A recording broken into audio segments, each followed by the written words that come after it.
ஆதியாகமம் என்றால் தொடக்கம் என்ற அர்த்தம். இந்த ஆதியாகமத்துல தான் எல்லாமே தொடங்கினது. என்ன தொடங்கினது? ஒரு மனிதனுடைய வாழ்க்கை அங்கதான் தொடங்கினது. ஒரு மனிதனுடைய மரணம் அங்கதான் தொடங்கினது. அவிவிசுவாசம் அங்கதான் தொடங்கினது. அங்கதான் பாவம் தொடங்கினது. அங்கதான் யுத்தம் தொடங்கினது. எல்லாமே, எல்லா தவறுகளுமே ஆதியாகமத்துல தான் தொடங்கினது. ஒரு மனுஷனுடைய வாழ்க்கையானாலும் மரணமானாலும் எல்லாமே ஆதியாகமத்துல தான் தொடங்கினது. யுத்தமும், முதல் யுத்தமே பரலோகத்துல தான் தொடங்கினது. அது வேதத்துல கூறி இருக்கிறது. ஆதியாகமத்துல எல்லாமே அங்கதான் உண்டாயிருக்கிறது. அதே போல இழப்புகளும் ஆதியாகமத்துல தான் என்ன பண்ணுது? தொடங்குகிறது. என்ன இழந்தான் மனுஷன்? நித்திய ஜீவனை இழந்தான். தேவன் அவனுக்கு கொடுத்த அதிகாரத்தை இழந்தான். தேவன் அவனுக்கு கொடுத்த விசுவாசத்தை இழந்தான். தேவன் அவனுக்கு கொடுத்த வல்லமையை இழந்தான். தேவன் அவனுக்கு கொடுத்த மகிழ்ச்சியை இழந்தான். தேவன் அவனுக்கு கொடுத்த சமாதானத்தை இழந்தான். தேவன் அவனுக்கு கொடுத்த சுகத்தையும் பலத்தையும் ஆரோக்கியத்தையும் எல்லாத்தையும் இழந்து போன காரணம் என்ன? ஒரே விஷயம் தான், பாவம். பாவம் உள்ள வந்த பிறகு தேவனுடைய வார்த்தையை மீறுகிறதே பாவம் என்று போன வாரம் செய்தியில பார்த்தோம். கடைசி செய்தியில நான் அதை பேசினேன். தேவனுடைய வார்த்தையை மீறுகிறதே பாவம். வார்த்தையை சந்தேகித்தது நிமித்தமாக என்ன நடந்தது? எல்லாம் மரணம் வந்தது. அவன் மனிதன் என்ன பண்ணான்? ஜீவனை இழந்து போனான். தேவன் அவனுக்கு ஜீவனை வைத்திருந்தார், நித்திய ஜீவனை வைத்திருந்தார். அவன் நித்திய ஜீவனை இழந்து போனான். தன்னுடைய ஸ்தானத்தை இழந்து போனான். எல்லாவற்றையும் இழந்து போனான். எல்லாமே இழந்து போனது, எல்லாமே தொடங்கினதும் இழந்து போனதும் எல்லாமே எங்க தொடங்கினது? ஆதியாகமத்துல தான் தொடங்குகிறது. நாம் எல்லாருமே அவருடைய ஒரே தலைமை, அது தேவன் தான் தலைமையா இருக்க வேண்டும். அந்த தலைமையின் கீழ் ஜனங்கள் இருக்க வேண்டும் என்று அவர் விரும்புகிறார். சபையும் அவருடைய தலைமையின் கீழ் இருக்க வேண்டும் என்று தான் விரும்புகிறார். அதுதான் இன்னைக்கு நம்ம செய்தியை பார்க்க போறோம். தேவன் ஒரு மனிதனை சிருஷ்டிக்கும் பொழுது அவன் என்னவா இருக்க வேண்டும் என்று அவர் விரும்பினார் என்றால், அவன் ஒரு சாதிக்கிற ஒரு மனிதனாக இருக்க வேண்டும். அவன் சாதிப்பதற்காகவே ஒரு மனிதனை அவர் உண்டாக்கினார். ஆச்சரியமா இருக்குல்ல? ஏன் தேவன் ஒரு மனிதனை சாதிப்பதற்காகவே அவனை உருவாக்கினார்? ஆதியாகமத்துல ஏதேன் தோட்டத்துல நீங்க பாத்தீங்கன்னா, தேவன் முதலாவது ஆதாமை சிருஷ்டிக்கப்படும் பொழுது தேவன் அவனுக்கு என்ன பண்ணார்? அதிகாரத்தை கொடுத்தார். ஒரு சிருஷ்டியை பார்த்து உண்டாக்குகிற வல்லமையும் அவனுக்கு கொடுத்தார். இதை பார்த்து நீ இந்த மரத்தை பார்த்து இந்த மரம் இருக்கக்கூடாது, இந்த பக்கம் போகணும்னா போகும். விசுவாசமானது நேரடியாக கிரியை செய்தது. ஆனா இங்கே கிரியை செய்தார். இயேசு கிறிஸ்து என்ன கூறினார்? உங்களில் கடுகளவு விசுவாசம் இருந்தாலும் மலையை பார்த்து பெயர்ந்து போனா பெயர்ந்து போகும் என்று கூறினார். இன்னைக்கு கடுகளவு விசுவாசம் கூட இல்லை. உங்க சொந்த சரீரத்துல ஒரு வயிற்று வலி வந்தா நீங்க என்ன பண்றீங்க? டேப்லெட் போறீங்க. தலைவலி வந்தா என்ன பண்றீங்க? டேப்லெட் போறீங்க. ஃபீவர் வந்தா என்ன பண்றீங்க? ஹாஸ்பிட்டல் போறீங்க. ஆனா கடுகளவு விசுவாசம் கூட நம்ம இடத்துல இல்லை. எத்தனை பேர் உங்கள் சரீரத்துல வியாதி வரும்போது முட்டி போட்டு முழங்கால் படித்து தேவனை நோக்கி ஜெபித்திருக்கீங்க? தேவனே எனக்கு சுகத்தை தாரும், உங்களுடைய தடுப்புகளால் நான் சுகமாவேன் என்று வேதம் கூறியிருக்கிறதே. வேதம் கூறுகிறது உண்மையானால் இப்பொழுதே நான் சுகமடைய வேண்டும் என்று எத்தனை பேர் விசுவாசத்தோடு கேட்டிருக்கீங்க? இல்லை. இந்த விசுவாசத்தை இன்னைக்கு காணல. அதனால தான் இயேசு கிறிஸ்து கூறினார், கடுகளவு விசுவாசம் இருந்தால் இந்த மலையை பார்த்து நீங்க என்ன பண்ணுங்க? பெயர்ந்து போன பெயர்ந்து போகும் என்று கூறினார். ஆனா நீங்க நிறைய பேர் இடத்துல என்ன பண்ணல? விசுவாசம் இல்லை. ஆனா நம்ம இடத்துல அந்த விசுவாசம் இருக்கு. மற்ற சபை சாப்பிடுறதுல இருக்கா இல்லையான்னு தெரியல. இனி போலியாலாம் என்ன பண்றாங்க? சபையை நடத்துகிறாங்க. இன்னைக்கு என்ன பண்றாங்க?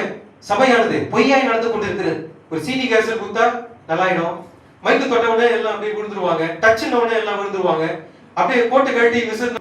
அந்த அளவுக்கு பசுத்தாவின் வல்லமைன்னு சொல்றாங்க. இல்ல, பசுத்தாவின் வல்லமை எங்க இருக்கிறது? தேவனுடைய வார்த்தையில் இருக்கிறது. அதுதான் உங்களை உயிர்ப்பிக்கும்.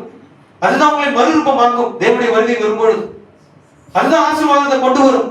அதுதான் தேவனோடு கூட நெருங்கிய ஐக்கியத்தையும் உறவையும் என்ன பண்ணும்? கொண்டு வரும். அல்லேலூயா. அதான் உண்மை. தேவனுடைய வல்லமை எங்க இருக்கிறது? வார்த்தையில் இருக்கிறது. ஏன்னா அவர் தான் வார்த்தையா இருக்கிறார். நீ என்ன பண்ண? கோட்டை கட்டி விசுனா ஜனங்களை ஊந்துறாங்க. இதான் பசுத்தாவின் வல்லமைன்னு நினைக்கிறாங்க. அந்நிய பாஷை பேசுறது பசுத்தாவின் வல்லமை நினைக்கிறாங்க. இல்ல, அது பசுத்தாவின் வல்லமை இல்ல. இருதயத்திலே சின்ன ஒரு வரனா அந்நிய பாஷை தான். பசுத்த பவுல் கூறுகிறார், நீங்கள் தீர்க்க தரிசன வரத்தையே நாடுகள் என்று கூறுகிறார். அந்நிய பாஷை பேசுகிறதுனால எந்த ஒரு பிரயோஜனமும் கிடையாது. பேசுகிற தனக்கு தான் என்ன பண்ணும்? அது பக்தி விருத்தி உண்டு பண்ணும். சபைக்கு பக்தி விருத்தி உண்டு பண்ணாது. அதே போல பேசினா ஒருத்தர் இல்ல 2 பேர் தான் பேசணும். என் சபையில் இருக்கிற மொத்த பேரும் பேசக்கூடாது. பவுல் இதை கூறியிருக்கிறார். வேதத்திலே இதுக்கு சட்டத்திட்டம் இருக்கிறது. நீங்க அநேக சபைகள் பேசுகிறதை நீங்க என்ன பண்ணிருப்பீங்க? காதால கேட்டிருப்பீங்க, கண்ணால பார்த்திருப்பீங்க. சபையில் இருக்கிற மொத்த பேர் என்ன பண்ணுவாங்க? அந்நிய பாஷை பேசுவாங்க. சபை ஊழியக்காரன் பேசுவார். பசுத்த பவுல் என்ன கூறுகிறார்? ஒருத்தர் இல்ல 2 பேர் தான் சபையில பேசணும்.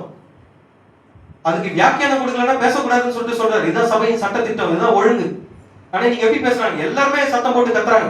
இன்னைக்கு வேதத்தின்படி ஒண்ணுமே கிடையாது, எந்த சபையுமே இல்லை. ஆனா நம்முடைய சபையை நினைச்சு நான் மிகுந்த மகிழ்ச்சியுடையவனா இருக்கிறேன்.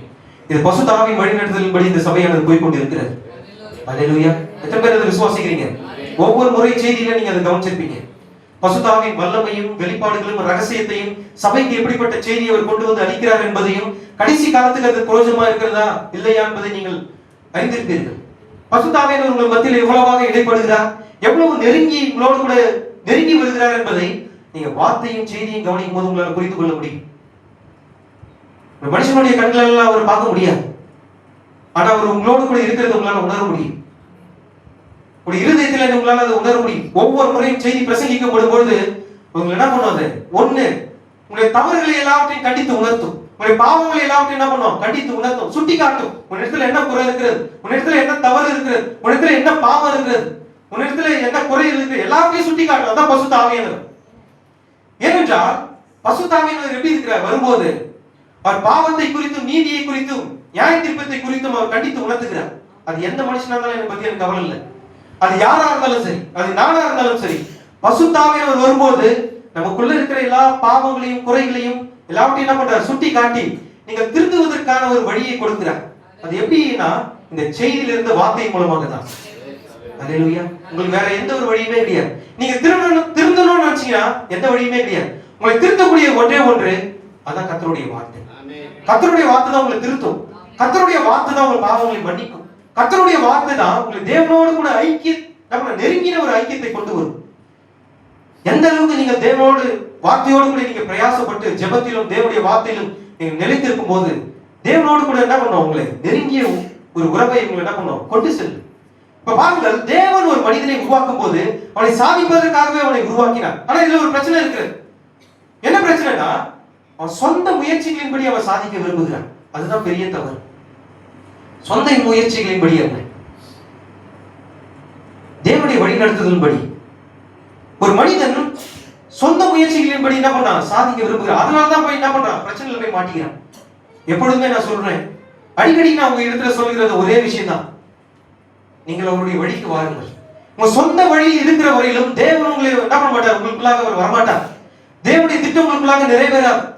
நீங்க என்ன பண்ணணும்? உங்க சொந்த வழியிலிருந்து, உங்க சொந்த கருத்துக்கள் இருந்து, உங்க சொந்த முயற்சியிலிருந்து, உங்க சொந்த குறிக்கோளில் இருந்து எல்லாவற்றிலும் நீங்க என்ன பண்ணணும்? வெளியே வந்து தேவனுடைய வழிக்கு நேராக வரணும். நீங்க தேவனுடைய வழிக்கு வந்தா மாத்திரம்தான் தேவன் உங்களை எடுத்து பயன்படுத்துவார். அதுவரை உங்களை எடுத்து பயன்படுத்தவே முடியாது.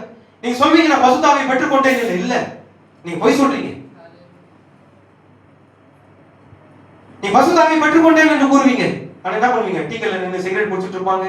கெட்ட நண்பர்களோடு கூட என்ன பண்ணுவாங்க? சேர்ந்து உலகத்தோடு கூட என்ன பண்ணுவாங்க? உலக காரியங்கள் எல்லாத்தையும் அனுபவித்துட்டு இருப்பாங்க. சிகரெட் குடிப்பாங்க, பொய் பேசுவாங்க, வேதத்துல எதெல்லாம் செய்யக்கூடாதுன்னு சொல்லியிருக்கா அதெல்லாமே செய்வாங்க. ஆனா பசுத்த ஆவியை பெற்றுக்கிறேன்னு சொல்லுவாங்க. பார்க்கும்போது சபையில முந்தி வந்து என்ன பண்ணுவாங்க? உட்காருவாங்க, உயர்ந்த ஸ்தானங்களில் உட்காருவாங்க, எல்லாமே இருக்கும். ஆனா உண்மையான பசுத்த ஆவி அவங்க இடத்துல இல்ல. மற்றவருடைய மனிதனுடைய பார்வைக்கு அப்படி எப்படி இருப்பாங்க? ஒரு பயபக்தியான ஒரு விசுவாசியை போல தோற்றம் அளிப்பாங்க. ஆனா உண்மையில் அப்படி கிடையாது. இருதயத்தில் எப்படி இருக்கிறாங்க? கேடுபாடு நிறைந்ததும் மாய்மலக்காரனாக இருக்கிறார்கள். ஆனா என்ன பண்றாங்க? தேவ பக்தியின் வேஷத்தை தடுத்து பலனை மறுதளிக்கிறவர்களா இருக்கிறார். அதனாலதான் சொல்றேன், அடிக்கடி சொல்ற ஒரு வார்த்தை, சொந்த வழியில் இருக்காதீங்க. சொந்த வழியில இருந்து நீங்க என்ன பண்ணுங்க? தேவனுடைய வழிக்கு வாருங்கள். அதே போல எந்த ஒரு முடிவையும் நீங்க என்ன பண்ணாதீங்க? சொந்தமா எந்த ஒரு முடிவையும் எடுக்காதீங்க. உங்க வாழ்க்கையில ஒரு முடிவை எடுக்கிறதுக்கு முன்பாக நீங்க என்ன பண்ணுங்க? தேவனிடத்துல வந்து அதை கேளுங்க. ஜெபத்துல வாங்க, கர்த்தாவே இந்த காரியம் என்னுடைய வாழ்க்கையில வந்திருக்கு, நான் என்ன செய்ய வேண்டும்? அதான் வேதம் கூறுது, எனக்கு ஒத்தாசை வரும் பர்வதங்களுக்கு நேராக என் கண்களை ஏறெடுப்பேன். எனக்கு ஒத்தாசை அவருடைய பர்வதத்திலிருந்து வரும் என்று வேதம் கூறுகிறது. அப்படியானால் நீங்க தேவனுடைய ஆளுமையின் கீழ் இருக்க வேண்டும். நீங்க செய்கிற ஒவ்வொரு காரியமும் அது தேவனிடத்திலிருந்து வருகிறதா இருக்க வேண்டும். இதெல்லாம் பார்க்கறதுக்கு சற்று கடினமா இருக்கிறது போல உங்களுக்கு தோன்றும். இல்லை, ரொம்ப எளிது. ஆரம்பத்தில் உங்களுக்கு எல்லாம் கடினமாய் தோன்றும். ஆனா தேவனோடு கூட நடக்க நடக்க நடக்க அவரோடு கூட பழகும் போது அந்த அனுபவத்தில் வரும்பொழுது உங்களுக்கு எல்லாமே எப்படி இருக்கும்? எளிமையாய் தோன்றும். முதலாவது நீங்கள் அந்த காரியத்தை செய்யும் போது ரொம்ப கடினமா இருக்கும், நிறைய எதிர்ப்புகள் வரும். சாத்தான் என்ன செய்வான்? தன்னால் முடிந்த எல்லா தடைகளையும் உங்க வாழ்க்கையில கொண்டு வருவான். அதுதான் அவனுடைய காரியம். என்னவென்றால் தேவனிடத்திலிருந்து வருகிற ஆசீர்வாதத்தை தடுப்பது அவனுடைய காரியம். தேவன் உங்களுக்காக ஒரு காரியத்தை செய்ய துவங்கும் போது எப்படியாவது என்ன பண்ணணும்? அதை தடுக்கணும்ன்றதுதான் சாத்தானுடைய டியூட்டி. அவனுடைய ஒர்க் அதுதான், அவனுடைய வேலை அதுதான். ஆனா நீங்கள் அவருடைய வார்த்தை நிலைத்திருந்த ஒரு வார்த்தையின் மேல் விசுவாசம் உள்ளவர்களா இருப்பீர்களா, தடைகள் எல்லாத்தையும் உடைச்சிட்டு போயிட்டே இருப்பீங்க. உங்களை யாரும் தடுத்து நிறுத்த முடியாது. எத்தனை பேர் விசுவாசிக்கிறீங்க? எத்தனை பேர் இந்த வாழ்க்கையில இந்த அனுபவத்தை பெற்றிருக்கீங்க? உங்களை பார்க்கறதுக்கு எல்லாமே எப்படி தெரியும்? வாழ்க்கையில இருக்க எல்லா கதவுகளும் அடைக்கப்பட்ட போல தெரியும். ஆனா உங்களுக்குள்ள இருக்கிற விசுவாசத்தை யாரும் தடுத்து நிறுத்த முடியாது. ஏன்னா வேதம் கூறுகிறது, விசுவாசமே உலகத்தை ஜெயிக்கிற ஜெயமா இருக்கிறது. விசுவாசம் ஜெயிக்கும். விசுவாசம் தோல்வியை அறியாது. விசுவாசம் பயம் அறியாது. எப்பொழுதுமே விசுவாசம் தான் ஜெயிக்கும். சாத்தான் கொண்டு வருகிற எல்லா தடைகளையும் உடைக்கக்கூடியது விசுவாசம் தான். அதனால நீங்க என்ன பண்ணாதீங்க, ஒரு சோதனை வரும்போது, ஒரு இக்கட்டு வரும்போது, வாழ்க்கையில் ஒரு பிரச்சனை வரும்போது, ஒரு நெருக்குதல் வரும்போது, ஒரு போராட்டம் வரும்போது, ஒரு நோய் வரும்போது, ஒரு வியாதி வரும்போது சோர்ந்து போதாதீங்க. எப்பொழுதுமே தேவனையே நோக்கி இருங்க. அதான் அடிக்கடி நான் சொல்ற ஒரு காரியம் என்னவென்றால், முதலாவது தேவனுடைய ராஜ்யத்தையும் ஒரு நீதியும் தேடுங்கள், பிறகு எல்லாமே உங்களுக்கு கொடுக்கப்படும். அதனால பாருங்கள், தேவன் ஒரு மனிதனை சாதிப்பதற்காகவே உருவாக்கினார். தேவன் ஒரு மனிதனை உருவாக்குவதற்கு முன்பாக அவருடைய சிந்தையில் ஒரு மனிதன் எப்படியா இருக்க வேண்டும் என்று அவர் அறிந்திருந்தாரோ, அவருடைய முன்குறித்தலின்படியே அவர் எப்படியா ஒரு மனிதன் இருக்க வேண்டும் என்று விரும்பினாரோ, அவருடைய விருப்பத்தின்படியே ஒரு மனிதனை உருவாக்கினார். அதான் சாதிக்க வேண்டும் என்பதற்காக ஒரு மனிதனை உருவாக்கினார். ஆனால் மனுஷன் செஞ்சது என்ன? தன் சொந்த முயற்சிகளின்படி, சொந்த கருத்துக்களின்படி, சொந்த குறிக்கோளின்படி அவன் என்ன செய்கிறான்? தன் சொந்த வழியின்படி அவன் நடக்கிறான். தேவனுடைய வழியை விட்டு, தேவன் அவனுக்காக நியமித்த வழியை விட்டு அவன் சொந்த முயற்சிகளின்படி நடக்கிறான். அதுதான் பிரச்சனை. அதுதான் என்ன பண்றது? ஒரு குழப்பத்திலேயும், ஒரு பிரச்சனையிலையும், ஒரு போராட்டத்திலையும் போய் மாட்டிக்கிறான். ஆனா தேவனுடைய வழியில அவன் சரியா இருப்பானால் அவன் எந்த ஒரு சோதனையிலும் அவன் என்ன பண்ண முடியாது, அவனை தடுத்து நிறுத்த முடியாது. எந்த தொல்லையிலும், எந்த சாத்தானுடைய கிரிகளிலும் என்ன பண்ண முடியாது, அவனால போய் மாட்டிக்க முடியாது. ஆனா சொந்த வழியில இருந்தா பிரச்சனையில போய் மாட்டிப்பீங்க. தேவனுடைய வழிக்கு நீங்க வந்து வருவீர்களானால் அது உங்களை ஜெயம் கொள்கிறவர்களாக உங்களை மாற்றும். சாத்தானுடைய எல்லா கிரிகளையும் என்ன பண்ணும்? அது முறியடிக்கும். இது உண்மை. இந்த வருஷத்துல இருந்து ஒரு முடிவோடு இருங்க, நான் தேவனுடைய ஆளுமையின் கீழ் இருக்க வேண்டும். என் சொந்த வழியின்படி நான் இருக்கக்கூடாது. எல்லாமே தேவனுடைய வழியின்படி தான் இருக்க வேண்டும். அவரே என்னை ஆட்சி செய்ய வேண்டும். அவரே என்னை ஆளுகை செய்ய வேண்டும். அவரே என்ன பண்ணணும்? என்னை வழிநடத்த வேண்டும். என வேதம் அது கூறுகிறது. உன் காலங்கள் எல்லாம் தேவனுடைய கரத்தில் இருக்கிறது. உன் வழிகளுக்கெல்லாம் அவர் தான் அதிகாரி. ஆனா நீங்க சொந்த வழியில் இருந்தீங்கன்னா எப்படி தேவனுடைய வழிகளுக்கு அதிகாரியா இருப்பார்? புரிந்து கொள்ள முடிகிறதா? நீங்க சொந்த வழியில் இருப்பீர்களா, எப்படி தேவன் உங்களுடைய வழிகளுக்கு அதிகாரியா இருப்பார்? இருக்க மாட்டார். நீங்க தான் உங்களுடைய வழிக்கு வர வேண்டும். தேவன், அதாவது இப்போ மனுஷன் என்ன செய்ய ஆரம்பிச்சான்? அவனுடைய சாதனைகள் எல்லாமே தேவனே மனஸ்தாபப்படுகிற அளவுக்கு வந்துருச்சு. தேவன் மனிதனை சிருஷ்டித்துக்காக என்ன பண்ணார்? தேவன் விசனமானார். வேதம் அப்படி கூறுகிறது. விசனம்னா கோபம், கடும் கோபம் கொண்டார், மனஸ்தாபப்பட்டார். நான் மனுஷனை சிருஷ்டித்ததை நினைத்து தன் இருதயத்திலே மனஸ்தாபப்பட்டார் என்று வேதம் கூறுகிறது.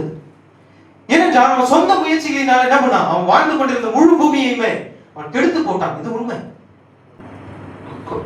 ஆனா இங்க ஒரு விஷயத்தை நான் கூற விரும்புகிறேன். என்ன காரணம்? எதனால இந்த பூமி முழுவதையும் அவன் சீர்கேடாக்கினான்? ஏன் ஒரு மனுஷன் பூமி முழுவதையும் என்ன பண்ணான்? எவ்வளவு கெடுக்க முடியுமோ கெடுத்து போட்டான். இதுக்கு தேவன் காரணமா? ஏன்னா தேவன் தான் என்ன பண்ணாரு? ஒரு மனிதனை சாதிப்பதற்காக அவனை நியமித்தார், அவனை உருவாக்கினார். அதுதான் அவருடைய சிந்தையில் இருந்தது, அதுதான் அவருடைய விருப்பம். ஆனா சாதிப்பதற்காகவே என்று அவன் சொந்த வழிகளில் எல்லாவற்றையும் சாதித்து முழு பூமியையும் கெடுத்து போட்டான். அதுக்கு காரணம் யாரு? மனிதன் சாதிப்பதற்காக உருவாக்கப்பட்டதற்காக தேவன் காரணமா, அல்லது ஒரு மனிதன் விழுந்து போவதற்கான சாத்தான் செய்த செயல் காரணமா? ஒரு மனிதன் விழுந்து போகும்படியாக செய்த சாத்தானுடைய செயல் தான் காரணம். தேவன் எல்லாவற்றிலும் சரியா இருந்தார். ஆனா மனிதன் தான் என்ன பண்ணான்? பாவம் செய்தான். தேவன் என்ன செய்தார்?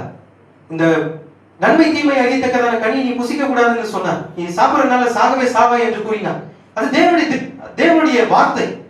அது வார்த்தை மீறுகிறதே பாவம். ஆனா என்ன நடந்தது? ஏவாள் என்ன செய்தார்? வார்த்தையை சந்தேகித்தார். இதுதான் முதல் பாவம். அவன் செய்த பாவத்தை நிமித்தமாக முழு பூமியுமே என்ன பண்ணுது? சீர்கேடாய் போனது. இதுக்கு அர்த்தமே வேற, இதுக்கு விளக்கமே வேற. தீர்க்கதரிசி எப்படி பேசுகிறார் நம்ம செய்தியில் இருக்கிறவங்களுக்கு தெரியும். அது என்ன பாவம், எப்படிப்பட்ட பாவம் என்று. இப்ப பாருங்கள், தேவனிடத்துல ஒரு திட்டம் இருந்தது, சாத்தானிடத்துல ஒரு திட்டம் இருந்தது. தேவனுடைய திட்டம் என்னவென்றால் மனிதனை சிருஷ்டித்து மனிதன் தன்னுடைய ஆளுமையின் கீழ் இருக்க வேண்டும் என்று விரும்பினார். அவன் சொந்த செயல்படி இருக்கக்கூடாது. எல்லா காரியங்களிலும் என்ன பண்ணணும்? தேவனுடைய சித்தத்தின்படி, அவருடைய திட்டத்தின்படி, அவருடைய தீர்மானத்தின்படி, அவருடைய நோக்கத்தின்படி இருக்க வேண்டும் என்று தேவன் விரும்பினார். சாத்தானுக்கு ஒரு திட்டம் இருந்தது. அவனுடைய திட்டம் என்னவென்றால், தேவன் எதையெல்லாம் சிருஷ்டித்தாரோ அதை எல்லாமே தாறுமாறாக்கி, தேவன் சிருஷ்டித்த அனைத்துமே, தேவன் உருவாக்கின எல்லாமே சாத்தானுடைய கட்டுப்பாட்டின் கீழ் வர வேண்டும், அவனுடைய ஆதிக்கத்தின் கீழ் வர வேண்டும், அவருடைய ஆளுமைக்கு கீழ் வர வேண்டும். இதுதான் சாத்தானுடைய திட்டம்.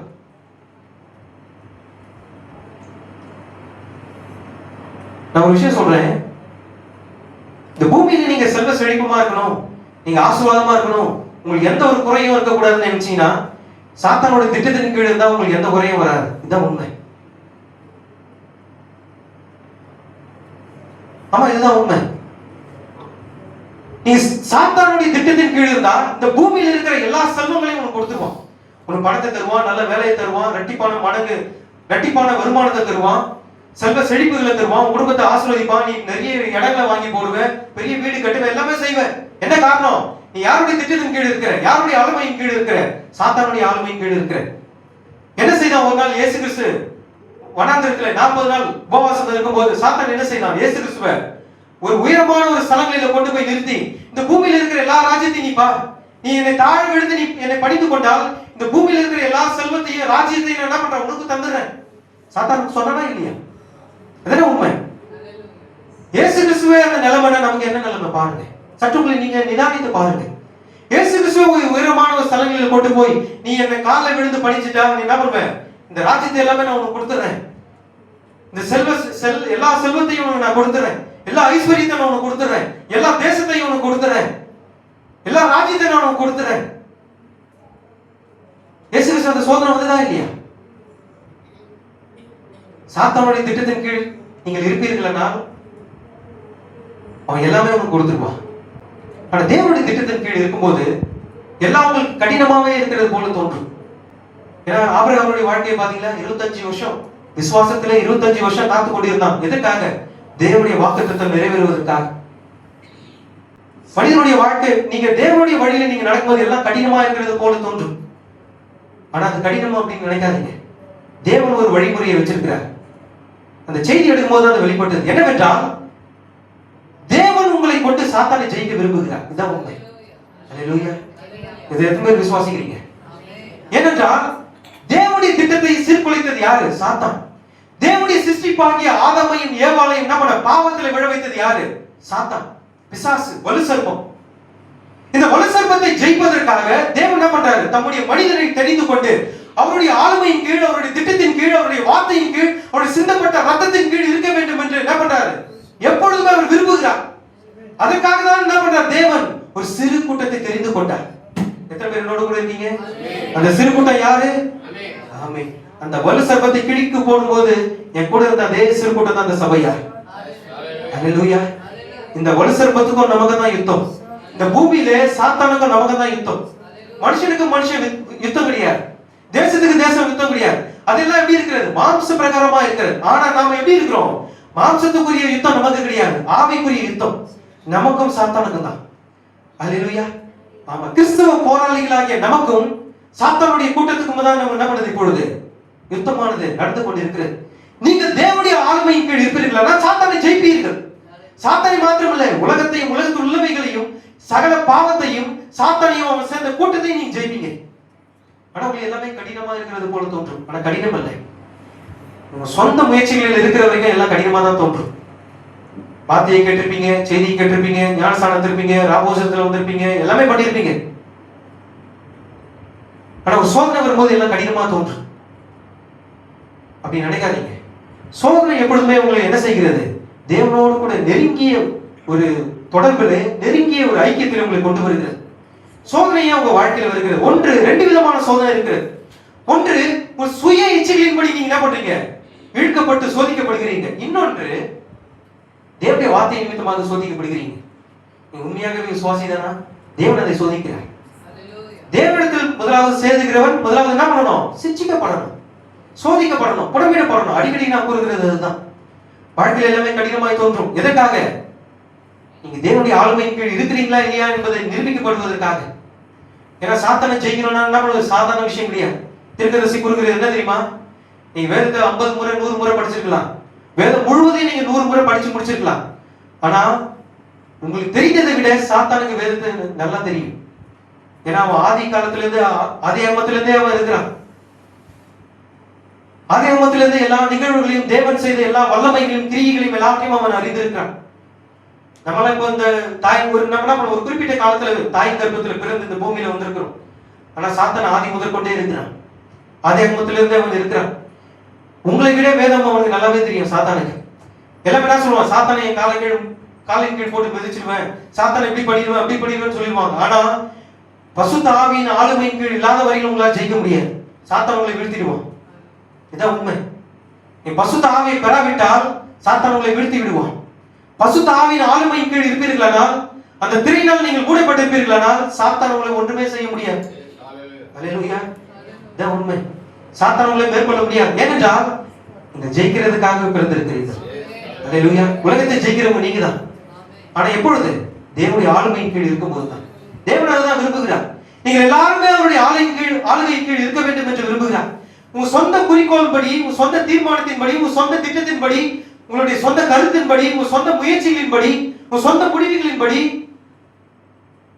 நீங்க இருப்பீர்களானால் இன்னும் தோற்று போனவர்களாகவே இருக்கிறீர்கள். நாம் இந்த பூமியில பிறக்கும் போது தோற்று போனவர்களாகவே பிறந்தோம். எத்தனை பேருக்கு தெரியும்? அந்த பூமியில பிறக்கும் போது தோற்று போனவன், நான் கூட தோற்று போனவன் தான். ஒரு மனிதன் பிறக்கும் போது அவன் தோற்று போனவனா இருக்கிறான். என்ன காரணம்? அவன் தாயின் கர்ப்பத்திலே இந்த உலகத்திலே அவன் வரும்பொழுது எப்படி இருக்கிறான்? அக்கிரமத்தில் உருவாகி பொய் பேசுகிறவனாக. அல்லேலூயா. இதான் மனுஷனுடைய தொடக்கம். ஆனா பூமியில வரும்போது அப்படிதான் இருந்தான் மனுஷன். அதனால்தான் அவன் தோற்று போனவன். அவனுக்குள் நித்திய ஜீவன் கிடையாது. ஏன்னா அவன் பாவத்தில் பிறந்தவன். அவனுக்குள்ள நித்திய ஜீவன் இருக்காது. இல்ல, அவன் தோற்று போனவனா இருக்கிறான்.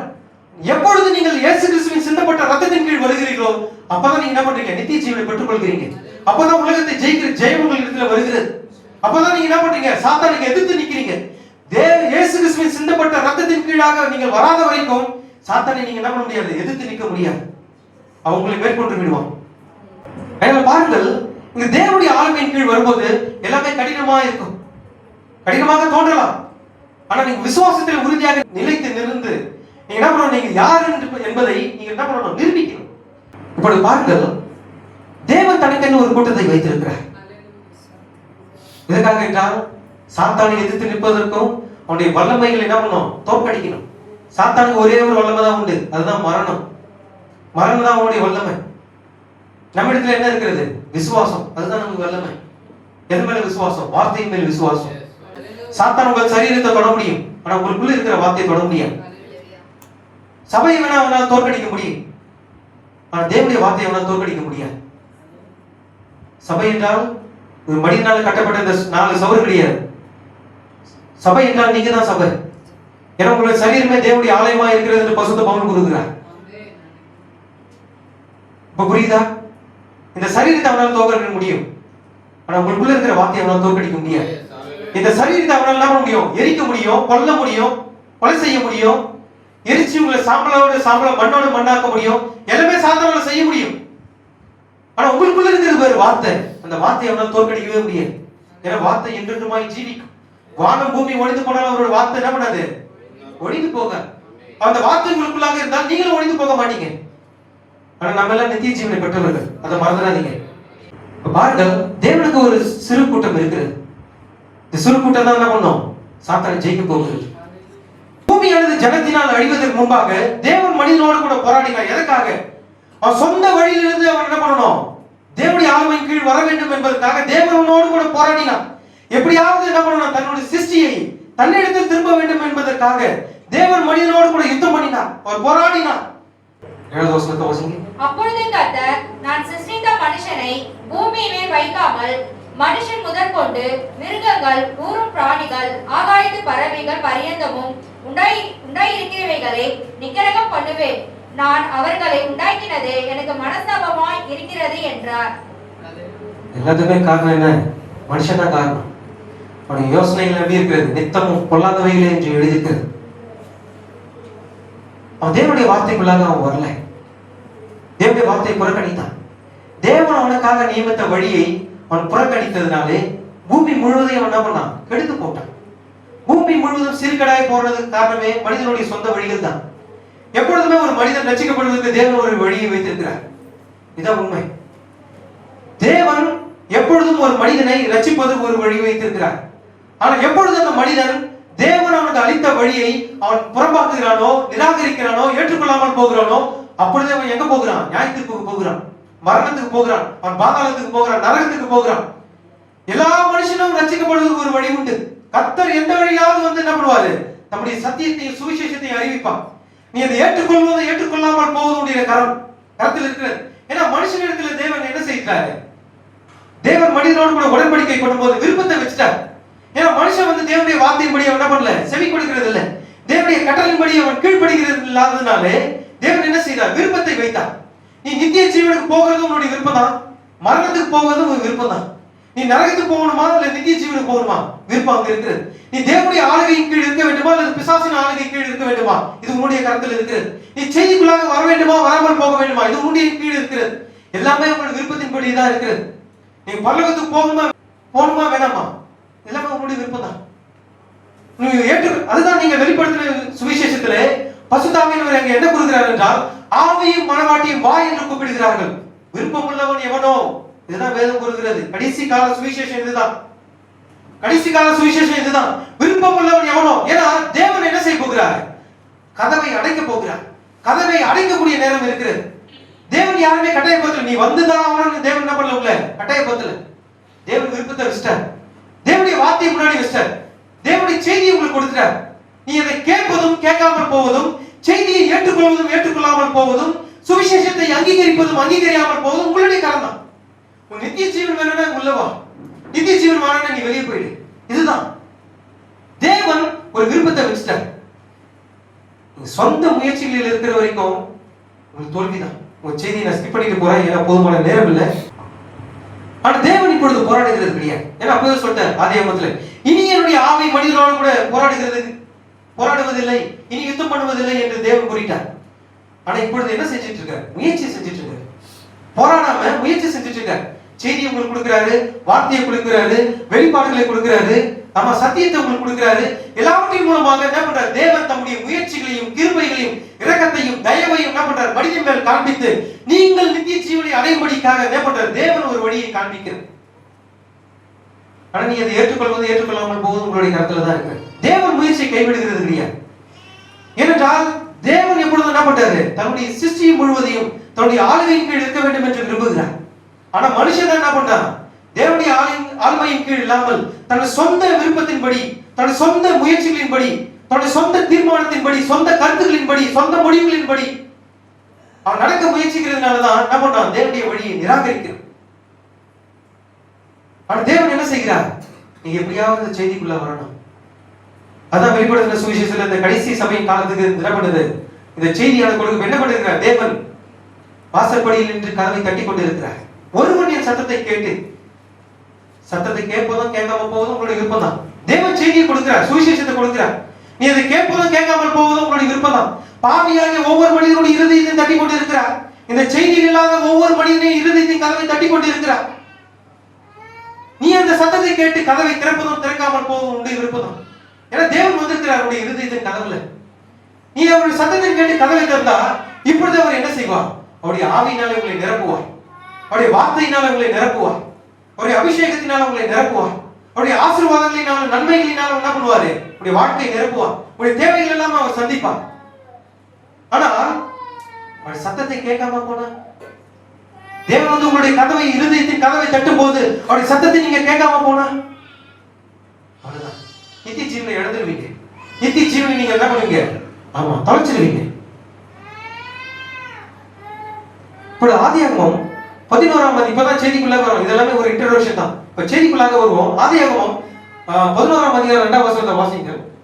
ஜனங்கள் கிழக்கே இருந்து பிரயாணம் பண்ணுகையில் சினேயா தேசத்திலே சமபூமியை கண்டு அங்கே குடியிருந்தார்கள்.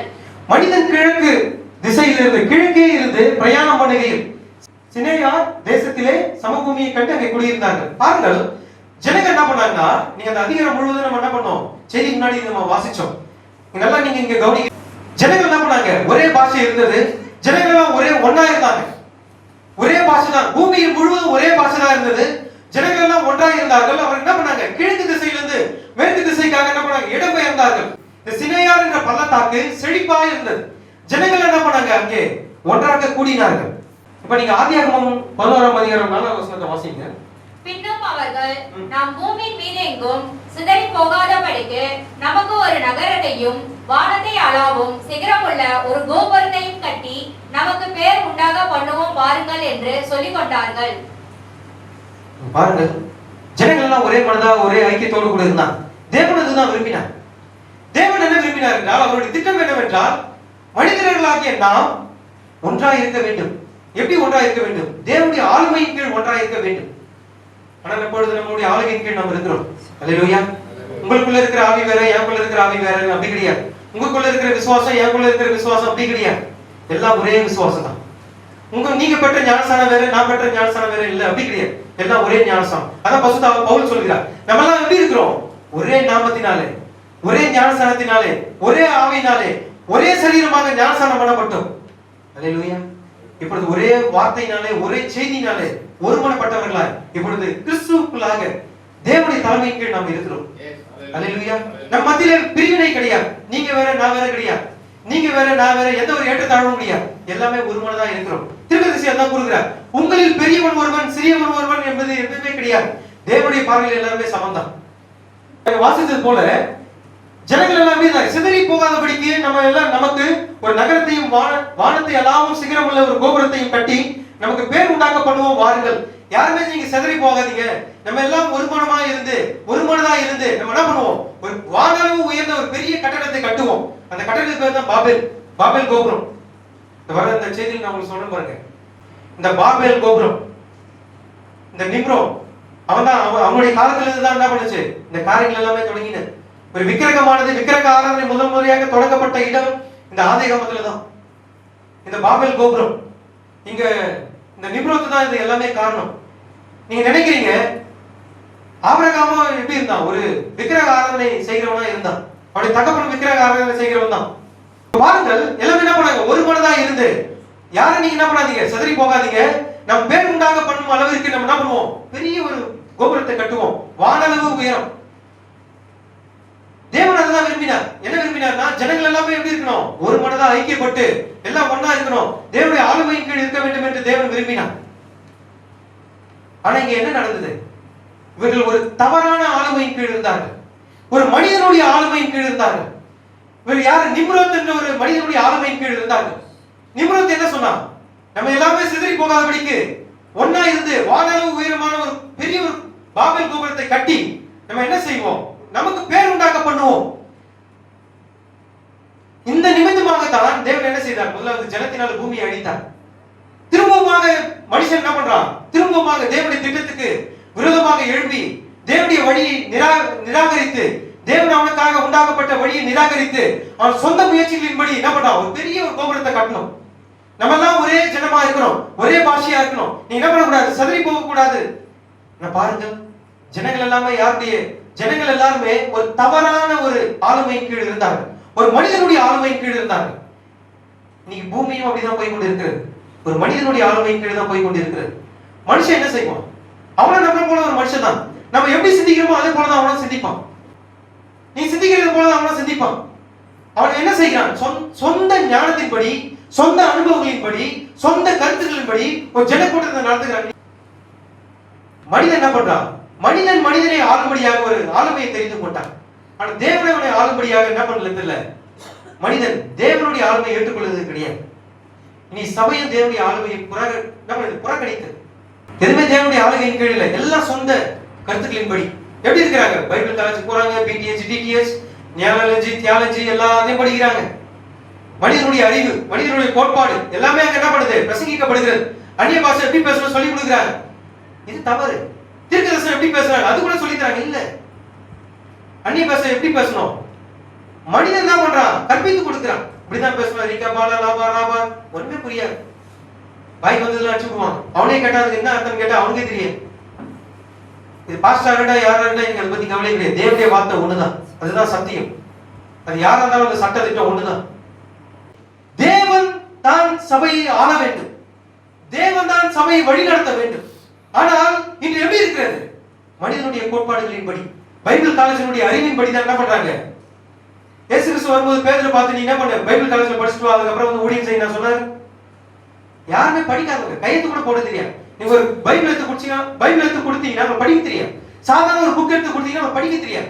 ஏன்னா அவங்க மீட் பிடிக்கிறவங்க. நீ காசிமேட் சைடுல போனீங்கன்னா யாராவது பேச தெரியுமா? அவங்க பாஷை வித்தியாசமா இருக்கும். தமிழே என்ன பண்ணுவாங்க, வித்தியாசமா பேசுவாங்க. பச்சை பாஷையில என்ன பண்ணுவாங்க, பேசுவாங்க. ஏன்னா அவங்க படிப்பறிவு இல்லாத ஜனங்கள். அவருடைய தொழிலே என்ன, போய் மீட் பிடிக்கிறது தான் அவங்க தொழில். அன்னைக்கு பேதுரு அப்படிதான், யோவான் அப்படிதான், இயேசு கிறிஸ்து கூட இருந்தவங்க எல்லாமே மீட் பிடிக்கிறது தான். அவங்க பாஷைகள் எப்படி இருந்தது? அவங்களாம் போய் பைபிள் காலேஜ்ல போய் படிக்கல. ஆனா பசுத்த ஆவி வரும்போது உயிரை கொடுத்து கூட என்ன பண்ணல, பயப்படல. தேவனுடைய வார்த்தைக்காக நின்றாங்க. இதான் பசுத்த ஆவி. ஒரு சபையானது யார் வழியாக நடத்தப்படணும்? பசுத்த ஆவியின் வழியாக நடத்தப்படணும். பசுத்த ஆவியின் அபிஷேகம் பெறாத யாரும் என்ன பண்ண கூடாது, பலிபீடத்தில் நிற்க கூடாது.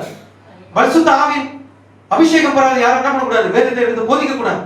பசுத்த ஆவியின் அபிஷேகம் பெறாத யாரையும் இயேசு கிறிஸ்துவை கர்த்தர் என்று கூறக்கூடாது. வேதம் அப்படி கூறுகிறது, சட்டத்திட்டம் இருக்கிறது. யாருமே இயேசு கிறிஸ்துவை என்ன பண்ண கூடாது, கர்த்தர் என்று கூறக்கூடாது. பசுத்த ஆவி இல்லாம நீங்க அதை பேசக்கூடாது. மனுஷகுமாரனுக்கு விரோதமா பேசப்படுவது கூட மன்னிக்கப்படும். ஆனா பசுத்த ஆவிக்கு விரோதமா பேசப்படுகிறது இம்மையிலும் மறுமையிலும் மன்னிப்பே கிடையாது. இயேசு கிறிஸ்து சொல்லிட்டார்.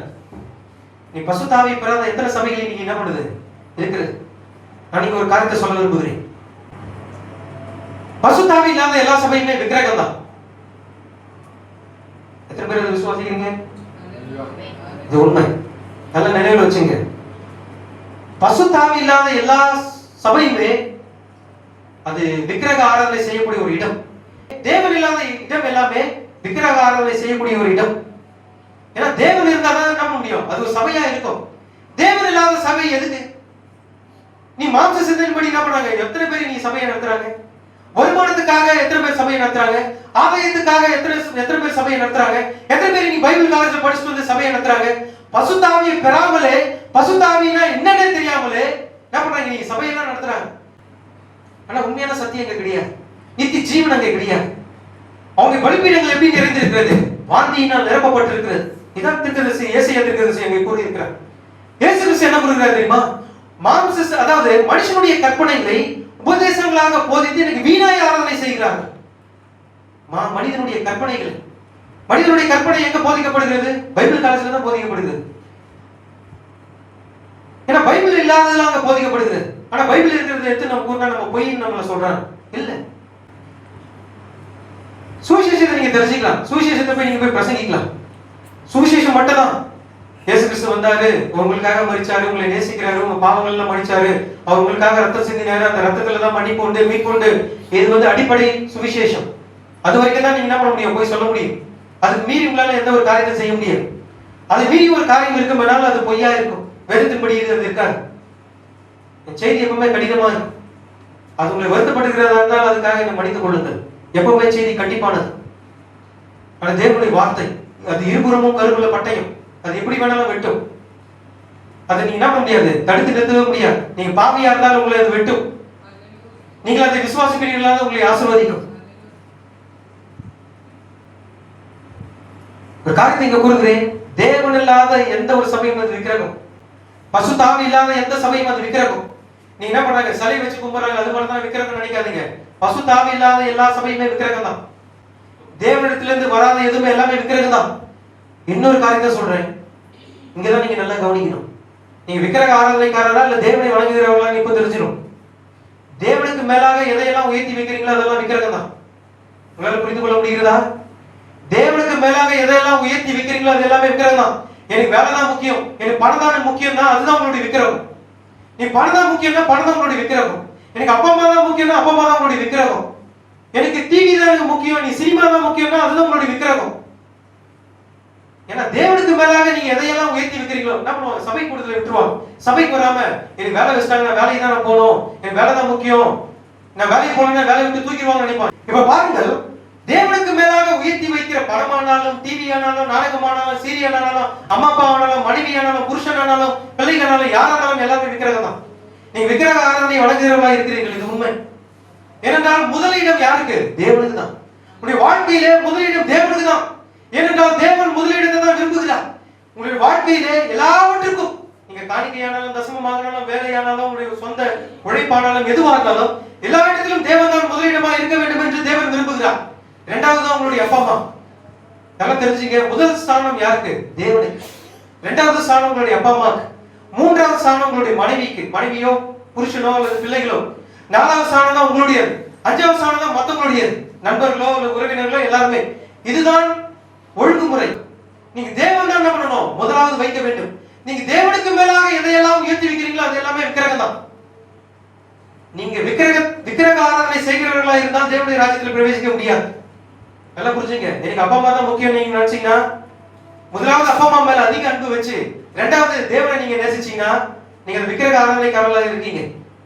இது ஒரு சுவிசேஷம். தேவனுடைய ஆழத்தை ரகசியமாக என்ன பண்ணல, தேவனுடைய ஆழமான ரகசியங்களை உங்களுக்கு போதிக்கல. இதெல்லாமே சுவிசேஷங்கள் தான். இதுதான் நம்ம அங்க கொலோசியர்ல நம்ம வாசித்தோம். இதுவே மனிதர்களுக்குள்ளாக பிரசங்கிக்கப்படுகிற சுவிசேஷமா இருக்கிறது. ஆரம்ப கால சுவிசேஷம் இதுதான். தேவன் தான் மனிதனை ஆள வேண்டும் என்று விரும்பினார். ஆனா இன்னைக்கு எல்லாமே எப்படி இருக்கிறது? எல்லாமே தலைகீழ ஆப்போசிட்டா போயிடுச்சு. இதுதான் ஆரம்ப கால சுவிசேஷம். இதுதான் மனிதர்களுக்குள்ளாக பிரசங்கிக்கப்பட வேண்டும். அதற்காகவே பவுலாகிய நான் அனுப்பப்பட்டேன் என்று இங்க கொலோசியர்ல நம்ம வாசிச்சோம். தொடர்ந்து வர செய்தியில நம்ம பார்ப்போம். இப்ப பாத்துட்டீங்களா எதெல்லாம் விக்கிரக ஆராதனை? நீங்க வேலை தான் முக்கியம் சொல்லி போனீங்கன்னா அதுதான் உங்களுடைய விக்கிரகம். பணம் தான் முக்கியம் போனீங்கன்னா அதுதான் உங்களுடைய விக்கிரகம். எனக்கு அப்பா அம்மா தான் முக்கியம் போனீங்கன்னா அது உங்களுடைய விக்கிரகம். ஆபிரகாம் ஒரு நாள் எப்படி இருந்தான்? விக்கிரக ஆராதனைக்காரனா இருந்தான். அவன் இந்த சினையார் பள்ளத்தாக்கின் வழியாக என்ன பண்ணான்? தேவன் அவனை வேறு பிரித்தார். அவனுடைய அப்பா அம்மா கிட்ட இருந்து, அவன் வணங்கின சிலை கிட்ட இருந்து, அவன் சொந்தக்காரங்கிட்ட இருந்து, அவன் சொத்தில் இருந்து, எல்லாவற்றையும் கூட பிறந்த எல்லாவற்றிலும் இருந்து தேவன் என்ன செய்தார்? அவனை வேறு பிரித்து தேவனுடைய ஆளுமையின் கீழ் இருக்கும்படியாக ஆபிரகாமை என்ன பண்ணாரு? வேறு பிரித்தார். நீ தேவன் உங்களை வேறு பிரிப்பார் என்றால் வேறு பிரித்து வாருங்கள். என்ன அப்பா அம்மா விட்டு வந்துட முடியாது, என்னால என் மனைவியை விட்டு வர முடியாது, என் புருஷனை விட்டு வர முடியாது, என் பிள்ளைகளை விட்டு வர முடியாது. நீ விட்டு வர முடியாது, நித்திய ஜீவனை உங்களால் பெற முடியாது. அவ்வளவுதான். தேவன் உங்களை இந்த வேலையிலே, இந்த இரவு வேலையிலே தேவன் உங்களை அழைத்திருப்பார் என்றால் எல்லாவற்றையும் நீங்க என்ன பண்ணுங்க? வேறு பிரித்துக் கொண்டு வாருங்கள். ஏனென்றால் தேவனுடைய வார்த்தை உங்களை வேறு பிரிக்கிறது. தேவனுடைய வார்த்தை அவிசுவாசத்திலிருந்து வேறு பிரிக்கிறது. தேவனுடைய வார்த்தை எல்லா சந்தேகத்திலிருந்து உங்களை வேறு பிரிக்கிறது. தேவனுடைய வார்த்தை எல்லா மனுஷனுடைய சிநேகத்திலிருந்தும் அன்பிலிருந்தும் எல்லாவற்றையும் வேறு பிரிக்கிறது. ஏனென்றால் நீங்க தேவனுக்காக நீங்க தனித்து நிற்க வேண்டும் என்று விரும்புகிறார். நீங்க தேவனுக்காகவே வாழ வேண்டும் என்று விரும்புகிறார். நீங்கள் உண்மையாகவே கிறிஸ்தவர்கள் என்று கூறுவீர்களானால் நீங்க நிறைய பேர் என்ன பண்றாங்க? நான் கிறிஸ்தவன் என்று கூறுகிறார்கள். கிறிஸ்தவன் என்றால் கிறிஸ்துவை உடையவன் என்று அர்த்தம். கிறிஸ்துவை நீங்கள் உடையவர்களாக இருப்பீர்கள் என்றால் தேவனுடைய வார்த்தைக்கு செவி கொடு, அவருடைய வார்த்தைக்கு நீ கீழ்ப்படி. வேறு பிரி என்றால் வேறு பிரித்து தான் நீங்க வரணும். என்னால நண்பர்களை விட முடியாது, என்னால் இந்த குடிப்பழக்கத்தை விட முடியாது, என்னால் சிகரெட் குடிக்கிறதை விட முடியாது, என்னால் கோபம் வரதை விட முடியாது, என்னால் இதை செய்ய முடியாது விட முடியாது. இப்பெல்லாம் முடியாதுன்னு நீங்க நினைக்காதீங்க. இவ்வளவு நீங்க விட முடியாதுன்னு நினைச்சீங்கன்னா நீங்க தேவனிடத்துல என்ன முடியாது, சேரவே முடியாது கடைசி வரைக்கும். நித்திய ஜீவனை நீங்க இழந்து போறீங்க. தேவன் உங்களுக்காக கொடுத்த வழியை நீங்க என்ன பண்றீங்க? புறம்பாக்கி போடுகிறீர்கள். தேவனுடைய இரக்கத்தை புறம்பாக்கி போட்டால் உங்களுக்கு மரணமும் நரகம் தான் உங்களுக்கு மிச்சம். தேவனுடைய இரக்கத்தை நீங்கள் புறக்கணிப்பீர்களானால் நியாயத்தீர்ப்பு தான் உங்களுக்கு மீதியாக விடப்பட்டிருக்கிறது. நியாயத்தீர்ப்பு தவிர உங்களுக்கு வேறு எதுவுமே கிடையாது. ஏனென்றால் தேவன் உங்களை ரட்சிக்கும்படியாக ஒரு வழியை வைத்திருக்கிறார். அதுதான் இந்த செய்தி. ஒருவேளை நீங்க இதை கேட்டுக்கொண்டிருக்கிற செய்தி கடைசியா இருக்கலாம். ஒருவேளை அடுத்த வாரம் ஞாயிற்றுக்கிழமை ஒன்று இல்லாமல் போனால் என்ன செய்வீர்கள்? தேவனுடைய வருகை வந்தால் என்ன செய்வீர்கள்? ஒருவேளை நீங்கள் கேட்டுக்கொண்டிருக்கிறது கடைசி சுவிசேஷமா இருக்கலாம். கர்த்தருடைய வருகை இந்த விடியற் காலையில் இருக்கும் என்றால் என்ன செய்வீர்கள்? நீங்கள் இப்பொழுதே நீங்க ஒப்பு கொடுத்து தேவனுடைய ஆளுமையின் கீழ் நீங்க வர வேண்டியவர்களாக இருக்கிறீர்கள். உடைய ஆவி ஆத்மா சரீரம் முழுவதையும் யாருக்கு ஆட்சி செய்யணும்? தேவன் தான் ஆட்சி செய்யும். ஆவி ஆத்மா சரீரம் அவருடைய கரத்துல கொடுத்து அர்ப்பணிச்சுட்டு நீங்க என்ன பண்ணுங்க? அவருடைய கரத்துல நீங்க சரணடைஞ்சுங்க. கர்த்தாவே, என்னால எதுவுமே செய்ய முடியாது, நீர் இல்லாமல் என்னுடைய வாழ்க்கையில எதுவுமே நான் செய்ய முடியாது. நீர் இல்லாமல் நான் எது செஞ்சாலும் நான் தோல்வியை நான் சந்திப்பேன், நான் தோற்று போனவனா இருக்கிறேன். வாழ்க்கையில நீர் வாரும், நீர் என்னை ஆட்சி செய்யும், உடைய சித்தத்தின்படி என்னை நடத்தும், உடைய திட்டத்தை என்னுடைய வாழ்க்கையில நிறைவேற்றும். எதற்காக நான் அந்த பூமியில பிறந்தேனோ அந்த வாழ்க்கையை, எதற்காக இந்த பூமியில பிறந்தேனோ அந்த நோக்கத்தை என்னை நிறைவேற்றும். நான் இப்பொழுதே உங்களுடைய கருத்துல ஒப்படைச்சிருவேன். என் ஆவி ஆத்மா சரீரம் எல்லாம் முடியதுதான். ஏனென்றால் நீதான் சிருஷ்டிக்க, நீதான் என்னை உருவாக்கி. அப்படியே நான் என் சொந்த சரீரத்துக்கு நான் அதிகாரி அல்ல, நீதான் அதிகாரி. இந்த சரீரத்தை சிருஷ்டித்த நீதான். எனக்கு எந்த ஒரு அதிகாரமும் கிடையாது. என் சொந்த சரீரத்துக்கு நான் அதிகாரி நான் கிடையாது, தேவன் தான் அதுக்கு அதிகாரி. ஏனென்றால் உங்களையும் என்னையும் சிருஷ்டித்தது தேவன் தான். அப்ப தேவன் தான் உங்களை ஆட்சி செய்யணும். எப்படி உங்களை சொந்த கருத்துக்களின்படி நீங்க வாழலாம், சொந்த முயற்சிகளின்படி நீங்க முயற்சி செஞ்சு நீங்க செய்யலாம். உங்களை எப்படி நீங்க சொந்த வழியில் நீங்க நிக்கலாம், எப்படி உங்க சொந்த கருத்துக்களின்படி நீங்க முடிவெடுக்கலாம். தேவன் தான் உங்களுடைய வாழ்க்கைக்கு அதிகாரி. அப்படியான தேவன் தான் உங்களை என்ன செய்யணும்? அதிகாரியா இருக்கணும். அவர் தான் உங்களை ஆளுமைப்படுத்தணும், அவர் தான் உங்களை ஆட்சி செய்யணும். ஆண்டவர் என்று கூப்பிடுகிறீர்களே, ஜெபிக்கும் போது நீங்க என்ன பண்ணீங்க? ஆண்டவரே என்று கூப்பிடுகிறீர்கள். ஆண்டவர் என்றால் என்ன அர்த்தம்? உங்களின் முழுமையும் ஆண்டவர். தீர்க்கதரிசி கூறுகிறார், சாத்தான் பேசினது 99%, 99.99% உண்மை. ஒரே ஒரு பர்சன்டேஜ் தான் பொய். தேவன் சொன்னதுதான் அவனே சொன்னான். நன்மை தீமை அறியத்தக்கதான கனியை நீங்க என்ன புசிக்க கூடாது, ஆனா நீங்க புசிச்சா நீங்க சாக மாட்டீங்க. தேவன் அதான் உங்களுக்கு சொன்னாரு அப்படின்னு சொல்லி என்ன பண்ண தீர்த்து கூறிவிட்டான். தீர்க்கதரிசி என்ன கூறுகிறார்? 99.99% சாத்தான் கூறினது உண்மை, ஆனா ஒரே ஒரு பர்சன்டேஜ் தான் பொய். நீங்க ஒரு டம்ளர்ல பால் எடுத்துட்டு ஒரே ஒரு சொட்டு விஷம் அதுல ஊத்தி நீங்க என்ன பண்ணும்? பால் முழுவதும் விஷமாயிடும், நீங்க குடிச்சீங்கன்னா செத்துருவீங்க. அது போலதான் சாத்தான் என்ன செய்தான்? தேவனுடைய வார்த்தையை எடுத்து அதுல ஒரே ஒரு பர்சன்டேஜ் தான் என்ன செய்தான்? அந்த வஞ்சகத்தை அவன் கலந்தான். இன்னைக்கு சபையானது என்ன செய்து கொண்டிருக்கிறது? தேவனுடைய இதே வார்த்தையை எடுத்துதான் சொந்த கற்பனைகளை என்ன பண்றாங்க? உபதேசங்களாக போதித்து தேவனுக்கு வீணாய் ஆராதனை செய்து ஜனங்களை வஞ்சித்துக் கொண்டிருக்கிறார். இது சாத்தானால் ஏற்படுத்தப்பட்ட ஒரு வஞ்சிக்கும்படியான ஒரு வழி இதுதான். ஜனங்களை வஞ்சிக்கும்படியான ஒரு வழி இதுதான். நீ எவ்வளவு சபைகள் இருக்கிறது? ஒரு சபைக்கு 5000 பேர் போறாங்க, 6000 பேர் போறாங்க. 3 சர்வீஸ் 4 சர்வீஸ் நடக்குது ஒரு நாளைக்கு. அன்னைக்கு அத்தனை பேரையும் என்ன பண்றாங்க? சாத்தான் வஞ்சித்து வைத்திருக்கிறான்.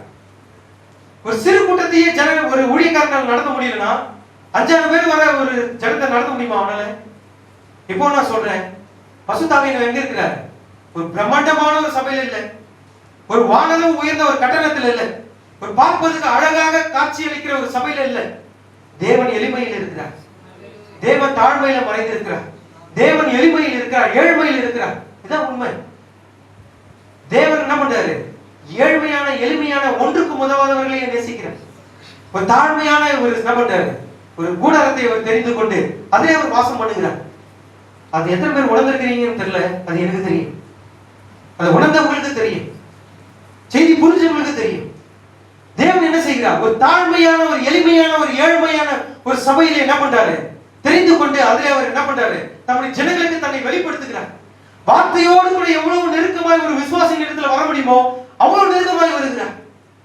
இந்த ஆவி ஏவுவதனால உங்களால் புரிந்து கொள்ள முடியும் தேவன் எவ்வளவு நெருக்கமாய் நம்ம இடத்துல பேசுகிறார் என்று. நம்ம சபையானது எடுத்துக்கொள்ளப்பட வேண்டிய நேரத்தில் இருக்கிறோம். காலம் ஏற்கனவே தாமதித்து விட்டது. ஏவாள் எதை தெரிந்து கொண்டார்? நன்மை தீமை அறியத்தக்கதான அந்த விருட்சத்தை அவள் புசித்தார். புசித்தது நிமித்தமான ஒரு அறிவு கண்கள் திறக்கப்பட்டது. ஆனால் இன்று நம்ம எந்த கனியை புசித்துக் கொண்டிருக்கிறோம்? அதுதான் காரியம். நம்ம அந்த நித்திய ஜீவனுக்குரிய விருட்சத்தை புசித்துக் கொண்டிருக்கிறோம். அல்லேலூயா. ஆதாமும் ஏவாளும் என்ன செஞ்சாங்க? அறிவுக்குரிய விருட்சம், இந்த மிருகத்தின் விருட்சத்தை புசித்தார்கள். ஆகினால பாவத்தில் விழுந்து போனார்கள். ஆனா தேவன் இன்னைக்கு நமக்கு என்ன கொடுத்திருக்கிறார்? நித்திய ஜீவனுக்குரிய விருட்சம். அதுதான் யாரு? இயேசு கிறிஸ்து. இயேசு கிறிஸ்து ஆதியில இருந்தா இருக்கிறார். அவர் ஜீவ விருட்சமாக அங்க என்ன பண்ணார்? ஏதேன் தோட்டத்தில் நாட்டப்பட்டவராக இருந்தார். ஆனா இன்னைக்கு நம்ம அதை தான் புசித்துக் கொண்டிருக்கிறோம். ஜீவ விருட்சத்தை தான் புசித்துக் கொண்டிருக்கிறோம். அதுதான் அந்த காலத்துக்குரிய செய்தி. அதான் 7ஆம் தூதனுடைய சத்தம். அதான் பலமுள்ள தூதனுடைய செய்தி. இத நித்திய ஜீவனுக்குரிய விருட்சம். இதை நீங்க புசிக்கலன்னா மரிச்சிடுவீங்க. நீ எத்தனை சாவல் இந்த செய்தி அறியாமல் மரித்து போயிருக்கிறது. இதான் உண்மை. நீ பைபிள் காலேஜ் படிச்சிருக்கலாம். மாஸ்டர் டிகிரி, இந்த டிகிரி, அந்த டிகிரி, பிடிஎஸ், டிடிஎஸ் எல்லாம் ஏபிசிடி இசட் வரைக்கும் நீங்க படிச்சிருக்கலாம் பைபிள் காலேஜ்ல போய். ஆனா அது உங்களை நித்திய ஜீவனை கொண்டு வருகிறது கிடையாது. அது என்ன செய்கிறது? அறிவுக்குரிய விருட்சத்தையே என்ன பண்ணுது? புசிக்க வைக்கிறது. ஆனால் நீங்க தேவனுடைய ஆளுமையின் கீழ் வரும்பொழுது நித்திய ஜீவனை கொடுக்கிற அந்த ஜீவ விருட்சத்தை உங்களுக்கு புசிக்க கொடுக்கிறார். அந்த நித்திய ஜீவனுக்குரிய அந்த விருட்சம் எது? அதான் இயேசு கிறிஸ்து. இயேசு கிறிஸ்து என்னவா இருக்கிறார்? அவர் தான் வார்த்தையா இருக்கிறார். அந்த வார்த்தையாகிய மன்னாவை தான் இப்பொழுது புசித்துக் கொண்டிருக்கிறோம். அல்லேலூயா. இதுதான் காலத்துக்குரிய மன்னா. தேவன் ஃப்ரெஷ்ஷா கொடுத்த மன்னா இதுதான். இந்த செய்தி இல்லாம நீங்க எந்த செய்தி உங்களால ஜீவிக்க முடியாது. எல்லாம் கெட்டு போன உபதேசம். ஆசீர்வாதம் ஆசீர்வாதம் ஆசீர்வாதம். செத்து கல்லறையில் அடக்கம் பண்ணுவது கூட இவன் என்ன பண்ணுவார்? பரலோகத்துல போய் ஆசீர்வாதமா இருப்பார். என்ன கொடுமை! பிள்ளைகள் பிறந்தாலும் ஆசீர்வாதம், வளர்ந்தாலும் ஆசீர்வாதம், கல்லறை போல மரிச்சாலும் ஆசீர்வாதம், எல்லாத்துக்குமே ஆசீர்வாதம். வருஷத்துல அதாவது மாதம் முதல் நாள் ஆசீர்வாத கூட்டம் என்ன பண்ணுவாங்க? நடத்துவாங்க சபையில. அப்போதான் ஆசீர்வாதம். எல்லாமே ஆசீர்வாதம் தான். இந்த செய்தியை மாத்திரம் நீங்க கேளுங்க. இந்த செய்தி தான் உங்களை விடுதலையாகும். இதுதான் உண்மையுள்ள சத்தியம். இது அபிஷேகம் பண்ணப்பட்ட தேவனுடைய வார்த்தை. இதுதான் உங்களை என்றென்றுமாய் ஜீவிக்க வைக்கும். இதுதான் உங்களை என்ன பண்ணும்? மறுரூபமாக்கும். இந்த செய்தியை தவிர வேறு எந்த செய்தியுமே உங்களுக்கு அளிக்கப்படவில்லை. நீ எத்தனை நீங்க என்ன பண்ணுவாங்க, தன்னைத்தானே தீர்க்கதரிசி என்று அழைத்து நீ எத்தனை சபையில பலிபீடத்தில் நின்று தீர்க்கதரிசனம் வச்சிருப்பாங்க. 2026 இந்த வருஷம் இப்படி இருக்கும். கர்த்தர் இந்த வருஷத்தை என்ன பண்ணுவாரு, நன்மை நாள் முடி சூட்டுவார். இனி என்ன பண்ணுவீங்க, இடம் வாங்கி வீடு கட்டுவீங்க, உன் குடும்பம் ஆசீர்வதிக்கப்படும், உன் பிள்ளைகள் ஆசீர்வதிக்கப்படுவார்கள். நீ என்ன பண்ணுவ, இந்த மாசத்துல, இந்த ஜனவரி மாசத்துல ஒரு கார் வாங்குவ, ஒரு வீடு கட்டுவ. இப்படி எல்லாம் என்ன பண்ணுவாங்க, பொய்களை பேசி ஜனங்களை ஏமாத்தி வஞ்சித்து வைத்திருக்கிறார்கள். ஆனால் ஜனங்கள் நித்திய ஜீவனுக்கு போகக்கூடிய வழியை என்ன பண்ணாங்க, இந்த ஸ்தாபன சபைகள் எல்லாமே அடைத்து போட்டு விட்டது. நித்திய ஜீவன், அவங்கள நித்திய ஜீவனுக்கு போகிறது கிடையாது, ஜனங்களே நித்திய ஜீவனுக்கு போகக்கூடிய வழியை அடைச்சிட்டாங்க. ஆனா எத்தனை பேர் இதை குறித்து பாக்கியவான்களாக இருக்கீங்க? தேவன் நமக்கு நித்திய ஜீவன் போகக்கூடிய வழியை நமக்கு திறந்து வைத்திருக்கிறார். அல்லேலூயா. இந்த செய்தி, இந்த சத்தியம் தான் உங்களை என்ன பண்ணும், நித்திய ஜீவனுக்குள்ளாக உங்களை நடத்தும். ஒரு மனிதன் சொந்த சாதனைகளினால என்ன பண்ணான், விழுந்து போகிறான்.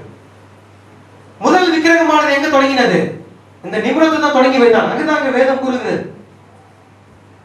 அவன் பாபேல் கோபுரத்தை விட்டு வந்திராவிட்டால் அவன் அந்த விக்கிரகங்களை எங்கிருந்து பெற்றிருக்க முடியும்? அதாவது ஆபிரகாம் ஒரு கல்தையனாக இருந்தான். அவன் பாபேல் கோபுரத்திலிருந்து விக்கிரக வழிபாட்டை விட்டு சினையார் பள்ளத்தாக்குக்குள் இறங்கி வந்திருந்தான். அவனுடைய தகப்பனார் விக்கிரக ஆராதனை செய்பவராக இருந்தார் என்று நினைக்கிறேன். லாபானும் விக்கிரக வழிபாடு செய்பவன் என்று நினைக்கிறேன். அவன் அங்கே போன பிறகு அதை நிரூபித்தான். அவனிடம் அந்த விக்கிரகங்கள் இருந்தது. அவன் பாபேல் கோபுரத்தை விட்டிராவிட்டால் அவன் அந்த விக்கிரகங்களை எங்கிருந்து பெற்றிருக்க முடியும்? காமுடைய ஜனங்களிலிருந்து நிம்ரோத் வந்திருந்தான். நிம்ரோத் என்ற பெயருடைய ஒரு மனிதன் அவரிடம் இருந்தான். நிம்ரோத் மற்ற எல்லா பட்டணங்களையும் தேசத்தையும் ஒரே ஆட்சியின் கீழ் கொண்டு வந்தான். இது ஒரு மனிதனால் உருவாக்கப்பட்ட கோட்பாடு. இது மனிதனால் உண்டாக்கப்பட்ட கோட்பாடு.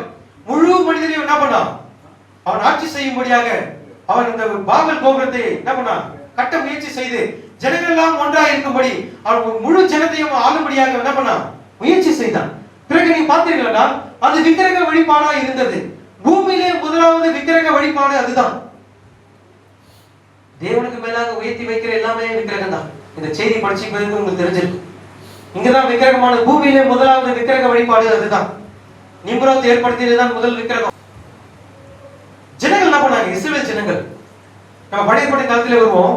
இஸ்ரவேல் ஜனங்கள், அதாவது சாமுவேல் தீர்க்கதரிசி இருந்த காலத்துல ஜனங்கள் என்ன பண்ணாங்க, எங்களுக்கு ஒரு ராஜா வேண்டும் என்று என்ன பண்ணாங்க, விரும்பி சாமுவேல் தீர்க்கதரிசியில போய் என்ன பண்ணாங்க, முறையிட்டார்கள். நீங்க மத்த தேசத்தெல்லாம் பாருங்க, மத்த நாடுகளெல்லாம் பாருங்க, எல்லாருக்கும் ஒரு ராஜா இருக்கிறாங்க. ராஜாக்கள் இருக்கிறது போல எங்களுக்கும் ஒரு ராஜா வேண்டும் என்று சொல்லி என்ன பண்ணாங்க, தீர்க்கதரிசியில போய் முறையிட்டார்கள். அவர்களை இஸ்ரவேல் ஜனங்கள் முழுவதையும் எகிப்து தேசத்துல அடிமை தனத்தில் இருந்தாங்க. 20 லட்சம் பேர் எகிப்து தேசத்துல அடிமை தனத்தில் இருந்தாங்க இஸ்ரவேல் ஜனங்கள். அவர்களை முழுமையும் என்ன பண்ணாரு, தேவன் தான் என்ன பண்ணாரு, அவர்களை ஆளுமையின் கீழ் பலத்த கிரிகளினாலே வல்லமைகளினாலே எல்லாவற்றையும் காண்பித்து ஜனங்களை ஒரு ஆளுமையின் கீழ் அவர்களை வழி நடத்தி அவர்களுக்கு வாக்குத்தத்தம் பண்ணப்பட்ட தேசத்து வரையிலும் அவர் தான் வழி நடத்தி சென்று வந்தார். இதுவரையிலும் அவங்களுக்கு ராஜாவே கிடையாது. ஒரு தீர்க்கதரிசியோ தேவனுடைய ஊழியக்காரன் அவர்களை வழி நடத்தி வந்தார். ஆனா முதல் முறையாக என்ன பண்ணாங்க, ஜனங்கள் சாமுவேல் தீர்க்கதரிசியில போயிட்டு எனக்கு ஒரு ராஜா வேண்டும் என்று என்ன பண்ணாங்க, ஜனங்கள் எல்லாம் போய் தீர்க்கதரிசியில முறையிட்டார்கள். அங்க தேவன் என்ன கூறினார், அதுதான் காரியம்.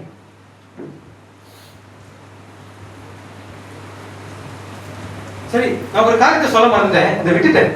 நீங்க நல்லா புரிஞ்சுங்க, இது முக்கியமான ஒரு காரியம். இந்த விக்கிரக ஆராதனை சொன்ன பாத்தீங்களா, தேவனுக்கு மேலாக உயர்த்தி வைக்கிறீங்க பாருங்க. பணம், வேலை, தாய், தகப்பன், பிள்ளை, மனைவி, உங்களுடைய சிநேகிதர்கள், நண்பர்கள், உறவினர்கள் எல்லாம் யாரா இருந்தாலும் சரி, தேவனுக்கு மேலாக உயர்த்தி வைக்கிறவர்கள் எல்லாருமே விக்கிரக ஆராதனை சொன்ன பாருங்க. விக்கிரக ஆராதனைக்காரர்கள் சொன்ன பாருங்க. இந்த விக்கிரக ஆராதனைக்காரர்கள் யாருமே தேவனுடைய ராஜ்யத்தில் பிரவேசிப்பது இல்லை. இது சத்தியம், இது உண்மை, இது தேவனுடைய வார்த்தை கூறுகிறது. இது கர்த்தர் உரைக்கிறதாவது, இது பசுத்த வேதாகமம் கூறுகிறது. இது கலாத்தியர்ல பசுத்த பவுல் இங்கே கூறியிருக்கிறார். என்ன கூறியிருக்கிறார் என்றால், நான் இங்கே வாசிக்கிறேன் பாருங்க. மாம்சத்தின் கிரியைகள் வெளியரங்கமாக இருக்கிறது. அவை யாவன விபச்சாரம், வேசித்தனம், அசுத்தம், காம விகாரம், விக்கிரக ஆராதனை. இங்க ரெண்டுல மார்க் பண்ணிருக்க பாருங்க. விக்கிரக ஆராதனை, பில்லி சூனியம், பகைகள், விரோதங்கள், வைராக்கியங்கள், கோபங்கள், சண்டைகள், பிரிவினைகள், மார்க்கபேதங்கள், பொறாமைகள், கொலைகள், வெறிகள், களியாட்டுகள் முதலானவைகளே. இப்படிப்பட்டவைகளை செய்கிறவர்கள் தேவனுடைய ராஜ்யத்தை சுதந்திரிப்பதில்லை என்று முன்னே நான் சொன்னது போல இப்பொழுதும் உங்களுக்கு சொல்லுகிறேன். பசுத்த பவுல் கூறுகிறார். இதுல விக்கிரக ஆராதனைக்காரன் என்று போடப்பட்டிருக்கிறது. விக்கிரக ஆராதனை என்பது என்ன? தேவனுக்கு மேலாக உயர்த்தி வைக்கிறீங்க பாருங்க, இதுதான் விக்கிரக ஆராதனை. அது வேலையானாலும், பணமானாலும், தகப்பனாலும், தாயானாலும், மனைவியானாலும், புருஷனானாலும், பிள்ளைகளானாலும், சிநேகிதனானாலும், நண்பர்களானாலும், யாரா இருந்தாலும் சரி, தேவனுக்கு மேலாக நீங்க எதையெல்லாம் உயர்த்தி வைக்கிறீங்களோ, டிவி இருக்கும், நாடகம் இருக்கும், சினிமா இருக்கும், நீ என்ன பண்ணுவீங்க? ஜெபத்தை விட்டுட்டு நீ என்ன சீரியல் போய் பார்ப்பீங்க. நீ முக்கியமான ஒரு தொடர் நான் போய் பார்க்கணும், நீ முக்கியமான ஒரு நிகழ்ச்சி இதை நான் போய் பார்க்கணும், நீ ஜெபத்தை விட்டுட்டு முன்னாடி நீங்க என்ன பண்ணுவீங்க? டிவியை பார்ப்பீங்க. இல்லது நான் என்ன பண்ணுவேன்? ஜெபிப்பதற்கு முன்பாக இந்த காரியத்தை செஞ்சுட்டு வந்து நீ என்ன பண்ணுவீங்க? ஜெபம் பண்ணுகிற அந்த நேரத்தை ஸ்கிப் பண்ணிட்டு போயிடுவீங்க. அல்லது சபை கூடத்துல விட்டுட்டு சரி நீங்க வேலை தான் முக்கியம் இல்லை, வேலை போயிடும் நினைச்சிட்டு நீங்க என்ன பண்ணுவீங்க? சபை கூடத்துல விட்டுவீங்க. இதுவும் விக்கிரக ஆராதனை தான். இப்படிப்பட்டவர்கள் எல்லாம் முடியாது, தேவனுடைய ராஜ்யத்தில் பிரவேசிக்க முடியாது. இதுவும் வெளிப்படுத்தல் சுவிசேஷம் 22வது அதிகாரத்தில் கூறியிருக்கிறது. என்ன கூறியிருக்கிறது என்றால், ஜீவ விருட்சத்தின் மேல் அதிகாரம் உள்ளவர்களாவதற்கும் வாசல்கள் வழியா நகரத்துக்குள் பிரவேசிப்பதற்கும் அவருடைய கற்பனைகளின்படி செய்கிறவர்கள் பாக்கியவான்கள். நாய்களும் சூனியக்காரரும் விபச்சாரக்காரரும் கொலைபாதகரும் விக்கிரக ஆராதனைக்காரரும், அங்க நல்லா ரெட்ல போட்டிருக்க பாருங்க, விக்கிரக ஆராதனைக்காரர், அதாவது தேவனுக்கும் மேலாக உயர்த்தி வைக்கிறாங்க பாருங்க. இவர்களும் பொய்யை விரும்பி அதன்படி செய்கிற யாவரும் பரலோக ராஜ்யத்துக்கு புறம்பாக இருப்பார்கள். இது வெளிப்படுத்தின சுவிசேஷத்தில் எழுதப்பட்டிருக்கு. இப்ப விக்கிரக ஆராதனை என்ன உங்களுக்கு தெரிஞ்சிருக்கும்? யாராவது தேவனுக்கும் மேலாக ஏதாவது காரியத்தை நீங்கள் உயர்த்தி வைத்திருப்பீர்களானால் இப்பொழுது இந்த இரவேளையில் அவைகளை விட்டு விடுங்கள். தேவனுடைய ஆளுமைக்கு கீழாக வாருங்கள், வார்த்தைக்கு நேராக வாருங்கள். வார்த்தை என்ன கூறுகிறது அதன்படி நீங்க செய்யுங்கள். இதுதான் உண்மை. தேவனுக்கு மேலாக எதையும் நீங்க என்ன பண்ணாதீங்க, எதையும் உயர்த்தி வைக்காதீங்க. தேவன் உங்களுக்காக எதற்காக உங்களை அழைத்தாரோ அந்த காரியத்தை நீங்க செய்யுங்க. எத்தனை பேர் கூட இருக்கீங்க? அல்லேலூயா. பாருங்கள், தேவன் உங்களை ஒரு நோக்கத்துக்காக உங்களை பூமியில வைத்திருக்கிறார். அந்த நோக்கத்தை நீங்க சரியா செய்யுங்க. தேவன் உங்களை இந்த ஒரு நோக்கத்துக்காக உங்களை அழைத்திருக்கிறார். அந்த அழைப்பை நீங்க என்ன பண்ணுங்க? காத்துக்கொள்ளுங்க. தேவனுடைய தீர்மானத்தின்படி நீங்க என்ன பண்ணுங்க? முன்குறிக்கப்பட்ட இந்த சபையில இணைக்கப்பட்டிருக்கீங்க. அதன்படி நீங்கள் வாழுங்கள். அவருடைய வார்த்தைப்படி ஜீவியுங்கள். தேவன் உங்களுக்காக ஒரு காரியத்தை கொடுத்திருக்கிறார். இந்த பூமியில பிறந்த எல்லாருமே என்ன பண்றீங்க? நியாயத்திற்கு நாளில் நிற்க வேண்டியவர்களா இருக்கிறீர்கள். ஏன்னா தேவன் உங்கள் கரத்துல ஒரு பொறுப்பை கொடுத்திருக்கிறார். அந்த பொறுப்புக்கு நீங்க தான் யாரு? பொறுப்பாளி. தேவன் ஒரு பொறுப்பாளியாக இந்த பூமியில வைத்திருக்கிறார். ஒரு காரியத்தை செய்வதற்கு தேவன் உங்களை பொறுப்பாளியாக வைத்திருக்கிறார். அந்த பொறுப்புக்கு நீங்க தான் பொறுப்பாளி. ஏனென்றால் தேவன் நியாயத்திற்கு நாளில் உங்க இடத்துல அதை கேட்பார், கணக்கு கேட்பார். நீங்க தான் உஷாரா இருந்துக்கணும். நீங்க தான் என்ன பண்ணணும்? ஆமா, ஜாக்கிரதையா இருந்துக்கணும். இது ஒரு பயபக்தியான ஒரு எச்சரிப்பு. தேவன் உங்களை ஒரு காரியத்துக்காக உங்களை அழைத்திருப்பாரானால் அந்த காரியத்தை நீங்க சரியாக செய்யுங்கள். தேவன் உங்களுடைய நோக்கத்திற்காக அழைத்திருப்பாரானால் அந்த நோக்கத்தை நீங்க என்ன பண்ணுங்க? சரியா செய்து முடியுங்க. தேவன் ஒரு காரியத்தை குறித்தார், அதை நீங்க என்ன பண்ணுங்க? உங்களால் முடிந்த அளவுக்கு நீங்க என்ன பண்ணுங்க? சிறப்பா தேவனுக்காக செய்யுங்க.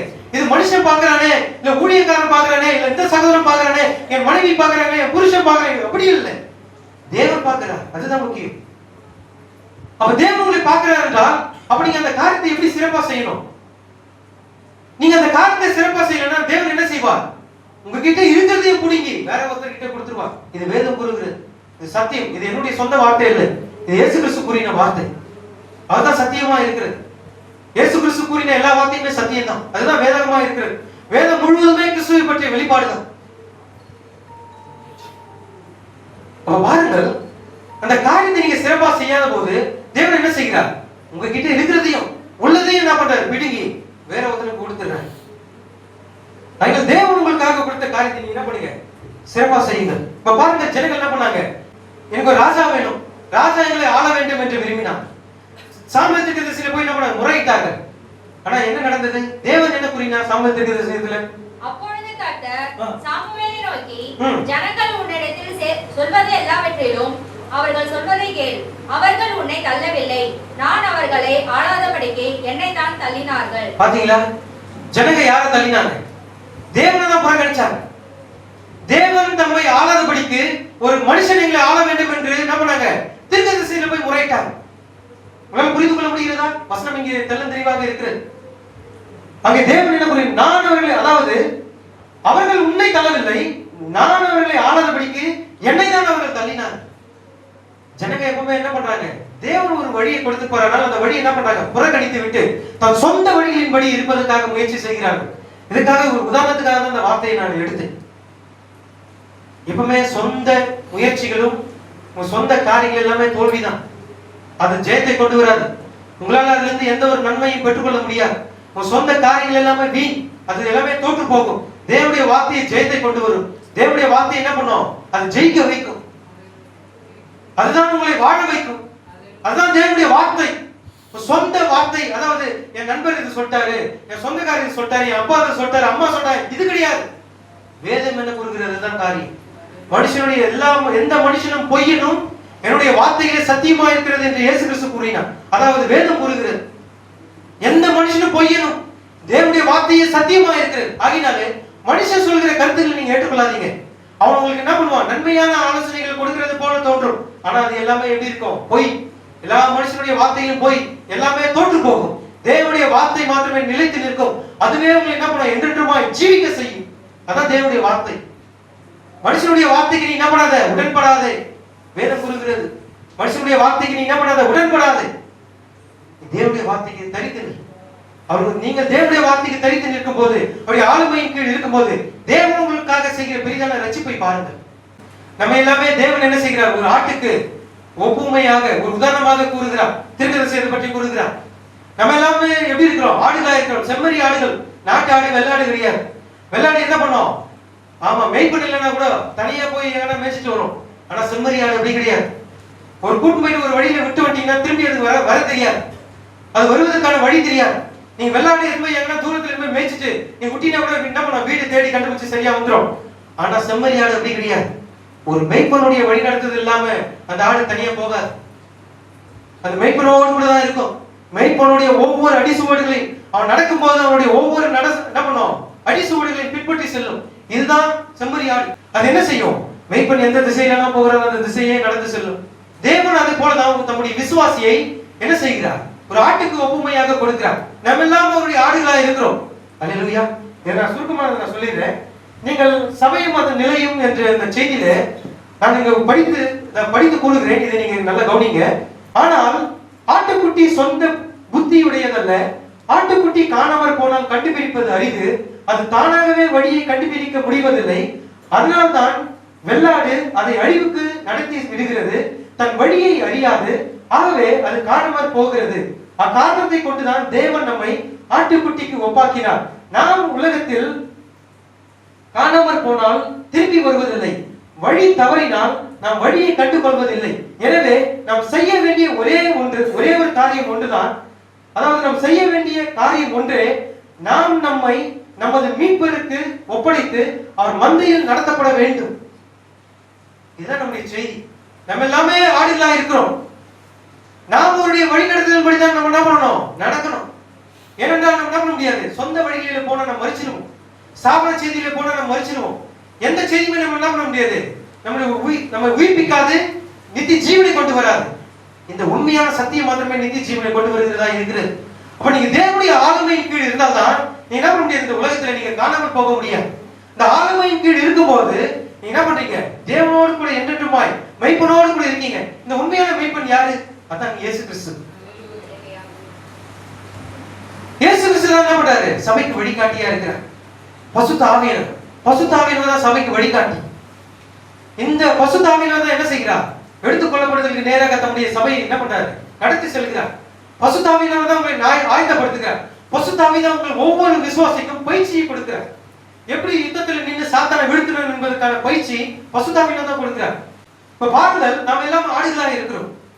அப்ப மெய்ப்பெண் இல்லாத ஆடுகள் எப்படி இருக்கிறது, வேட்டை மிருகங்களிடத்திலே போய் மாட்டி மரித்து போய்விடும். வேட்டை மிருகங்கள் வந்து என்ன பண்ண, வேட்டையாடி அதை கொண்டு விடும். நீங்கள் மெய்ப்பனோடு கூட இருக்கிற வரைக்கும் தான் நீங்க பாதுகாப்பு. தேவனுடைய ஆளுமையின் கீழ் இருக்கிற வரைக்கும் தான் நீங்க பாதுகாப்பு. இயேசு கிறிஸ்துவின் சிந்தப்பட்ட ரத்தத்தின் கீழ் இருக்கிற வரைக்கும் தான் உங்களுக்கு பாதுகாப்பு. உங்களால் புரிந்து கொள்ள முடிகிறதா? இதுதான் உண்மை, இதுதான் சத்தியம். தேவனுடைய ஆளுமையின் கீழ் இருக்கிற வரைக்கும் தான் உங்களுக்கு பாதுகாப்பு. உங்களுடைய சொந்த அறிவு உங்களை பாதுகாக்காது, உங்க சொந்த ஞானம் உங்களை பாதுகாக்காது, நீங்க எடுக்கிற ஒவ்வொரு முடிவும் உங்களை பாதுகாக்காது. இது உண்மை. நீங்க எடுக்கிற ஒவ்வொரு முடிவும் உங்க சொந்த அறிவு என்ன செய்யும், தேவனை விட்டு வெகு தொலைவில் உங்களை என்ன பண்ணும், கொண்டு சென்று விடும். அது தேவனோடு கூட என்ன பண்ணாது, உன்னை நெருக்கமாக கொண்டு விடாது. உங்க சொந்த காரியங்கள், முடிவுகள், உங்க சொந்த வழிகள் எல்லாமே என்ன பண்ணும், தேவனுடைய வழியிலிருந்து உங்களை வழிவிலக செல்லும். சபை மத நிலையிலும் அதிலே கூறியிருக்கிறார், மெய்ப்பனவைகளை வழி நடத்தாமல் போனால் ஆடுகள் உதவியற்றதாக இருக்கும் என்பதை அவர்கள் அறிந்திருந்தனர். ஆட்டுக்கு ஒன்றுமே செய்ய முடியாது, அது தானாகவே செல்ல முடியாது. அந்த காரணத்தினால் தான் தேவன் தமது விசுவாசிகளான பிள்ளைகளை ஆடுகளுக்கு ஒப்பிடுகிறார். அவை வழி நடத்தப்பட வேண்டும். ஆனால் எது உங்களை வழி நடத்துகிறது என்பதை குறித்து கவனமாக இருங்கள். இப்ப நல்லா புரிஞ்சுங்க. தீர்க்கதரிசி என்ன கூறுகிறார் என்றால், எது உங்களை வழி நடத்துகிறது, தேவன் உங்களை வழி நடத்துகிறாரா அல்லது பிசாசு உங்களை வழி நடத்துகிறார்? உங்க சொந்த வழிகளில் இருப்பீர்களானால் பிசாசு உங்களை ஆட்சி செய்கிறார். நீங்க தேவனுடைய வழி நடத்துதல்படி நீங்கள் இருப்பீர்களானால் பரிசுத்த ஆவியானவர் உங்களை ஆட்சி செய்கிறார். ஆகினாலே மிகுந்த கவனமுள்ளவர்களாக இருந்து எது உங்களை ஆட்சி செய்கிறது என்பதை நீங்க என்ன பண்ணுங்க, நீங்களே தீர்மானம் பண்ணிக் கொள்ளுங்கள். இன்னொரு காரியத்தை கூறுகிறேன், முக்கியமான ஒரு காரியம். உங்களை வழி நடத்த ஒரு வெள்ளாட்டை தெரிந்து கொள்ளாதிருங்கள். அது உங்களை என்ன பண்ணும், அடிக்கப்படும் இடத்திற்கு நடத்தி சென்றுவிடும். நம்மை வழி நடத்த தேவன் நமக்கு ஒரு வெள்ளாட்டை கொடுக்கவில்லை. அவர் தமது குமாரனை பரிசுத்த ஆவியை கொடுத்தார். அவரே நமது வழிகாட்டி. மனிதனால் ஏற்படுத்தின ஏதோ ஒரு மெய்ப்பன் அல்ல, ஆனால் ஆடுகளின் ஆகாரம் அளிக்கும் தேவனால் அளிக்கப்பட்ட மெய்ப்பன். உங்களால புரிந்து கொள்ள முடியுதா? இந்த மெய்ப்பன் யாரு? இயேசு கிறிஸ்து. அதான் பரிசுத்த ஆவியானவர். அவர் தான் நம்மை வழிநடத்தி செல்ல வேண்டும். நீங்க கவனமுள்ளவர்களா இருக்கீங்க. இந்த உலகத்துல 2 விதமான ஆவி இருக்கிறது. ஒன்று கிறிஸ்துவின் ஆவி, ஒன்று அந்தி கிறிஸ்துவின் ஆவி. இந்த உலகத்துல 2 விதமான முத்திரை இருக்கிறது. ஒன்று தேவனுடைய முத்திரை, ஒன்று மிருகத்தின் முத்திரை. பரிசுத்த ஆவியானவர் முத்திரை போட்டு எதெல்லாம் விடப்படுகிறதோ அதெல்லாம் மிருகம் என்ன பண்ணுது, முத்திரை போடுகிறது. அதனால ரெண்டு ஆவி எப்படி இருக்கும், பார்க்கறதுக்கு ஒரே மாதிரி தான் இருக்கும். ஆனால் எப்படி இருக்கும், ஒன்றுக்கொன்று ஒரே மாதிரி தான் இருக்கும். ஆனால் கூடுமானவர்களை வஞ்சிக்கத்தக்கதாக அந்தி கிறிஸ்துவின் ஆவி இருக்கும். அதனாலே எந்த ஆவியினால் நீங்கள் வழிநடத்தப்படுகிறீர்கள் என்பதை நீங்க தான் கவனத்தோடு கூட நீங்க இருந்து தெரிந்து கொள்ளணும். இந்த செய்தி முழுமையாக அதை வெளிப்படுத்தி விட்டது. விக்கிரக ஆராதனை என்ன, தேவனுடைய ஆளுமை கீழ் எப்படி இருக்க வேண்டும், எது தேவனுடைய ஆளுமை, எது பிசாசனுடைய ஆளுமை, இதுதான் இந்த செய்தி. இதை நீங்க செய்தியை புரிஞ்சுக்கிட்டாலே நாம் நடக்கிற ஒவ்வொரு வழிகளும் நம்முடைய வாழ்க்கையிலும் நாம் எந்த விதமாக ஜீவித்துக் கொண்டிருக்கிறோம் என்பதை தெளிவாக இது காட்டிவிடும். இறுதியாக பிசாசனுடைய ஆளுமை இது எப்பொழுது நடக்கிறது என்பதை நான் சொல்லிடுறேன் பாருங்க. இறுதியாக சாத்தானின் தலைமையின் கீழ் இப்பூமி கட்டுப்பாட்டில் இருக்கும். இந்த கடைசி காலத்தில் எப்படி இருக்குன்னா, மதமும் அரசியலும் ஒன்றாக சேரும். சாத்தானுக்கு இருந்த ஒரே ஒரு குறிக்கோள் என்னன்னா, பசுத்தவான்களும் அங்கே 24 மூப்பர்களும் கேருபீன் சேராபீன்களும் அங்கே எல்லா பசுத்தவான்களும் தூதர்களும் எப்படி தேவனை அங்கே இடைவிடாமல் ஆராதிக்கிறார்களோ அதே போல பிசாசும் இந்த பூமியில அவனை இடைவிடாமல் ஆராதிப்பதற்காகவே என்ன பண்றான், ஜனங்களை வஞ்சித்துக் கொண்டிருக்கிறான். சாத்தானுக்கு என்ன பண்ணுது, ஆதியாகமத்துல தான் தொடக்கம். சாத்தான் ஒரு தொடக்கம் இருந்தால் அவனுக்கு ஒரு முடிவும் இருக்கும். சாத்தானுடைய ஆதிக்கம் இங்கதான் என்ன பண்ணுது, தொடங்குகிறது. அதே இடத்துல தான் என்ன பண்ணுது, சாத்தானுடைய ஆதிக்கமும் முடிகிறது. சாத்தான் என்ன செய்கிறான், தேவன் என்ன படுவது எதுவோ அந்த ஆலயத்தில் எல்லா சபைகளிலும் என்ன பண்றான், போய் தேவனை போல அமர்ந்து அவர் எல்லாம் தங்களை ஆராதனை செய்ய வேண்டும் என்று என்ன பண்றான், ஜனங்களை வஞ்சித்து வைத்திருக்கிறான். இதான் உண்மை. ஆனா கடைசி காலத்திலே அரசியலும் மதமும் ஒன்னா சேரும். எல்லா சாபன சபைகளும் என்ன பண்ணுவாங்க, எல்லா சாபன சபைகளும் பெந்தேகோஸ்தைகளும் ரோமன் கத்தோலிக்கோடு போய் என்ன பண்ணுவாங்க, சேர்ந்து கொள்வார்கள். அங்கதான் மிருகமானது எழும்பும். தேவன் அங்க ஆராதிக்கப்படுகிறது போல இந்த பூமியில் என்ன பண்ணுவாங்க, சாத்தானை என்ன பண்ணுவாங்க, ஆராதிப்பார்கள். சாத்தான் கீழாக, அவனுடைய ஆதிக்கத்தின் கீழாக இந்த முழு சபைகளும் அவனுடைய ஆதிக்கத்தின் கீழாக வந்துவிடும். ஆனா பாருங்கள், முடிவும் அங்கதான் இருக்கு. சாத்தானுடைய சாம்ராஜ்யம் இந்த பூமியில் என்ன பண்ணும், கடைசி காலத்துல இருக்கும். கடைசி காலத்துல இந்த முழு பூமியும் என்ன பண்ணும், அவருடைய ஆதிக்கத்தின் கீழ் வரும். ஆனால் இது எப்பொழுது சம்பவிக்கும், பரிசுத்த ஆவியானவர் மனவாட்டி இந்த பூமியிலிருந்து எடுக்கப்பட்ட பிறகு இந்த காரியங்கள் எல்லாம் சம்பவிக்கும். உபத்திரம் என்ன பண்ணும், அந்த பூமியின் மேல் வரும். கிறிஸ்தவர்கள் எல்லாம் கொலை செய்யப்படுவார்கள்.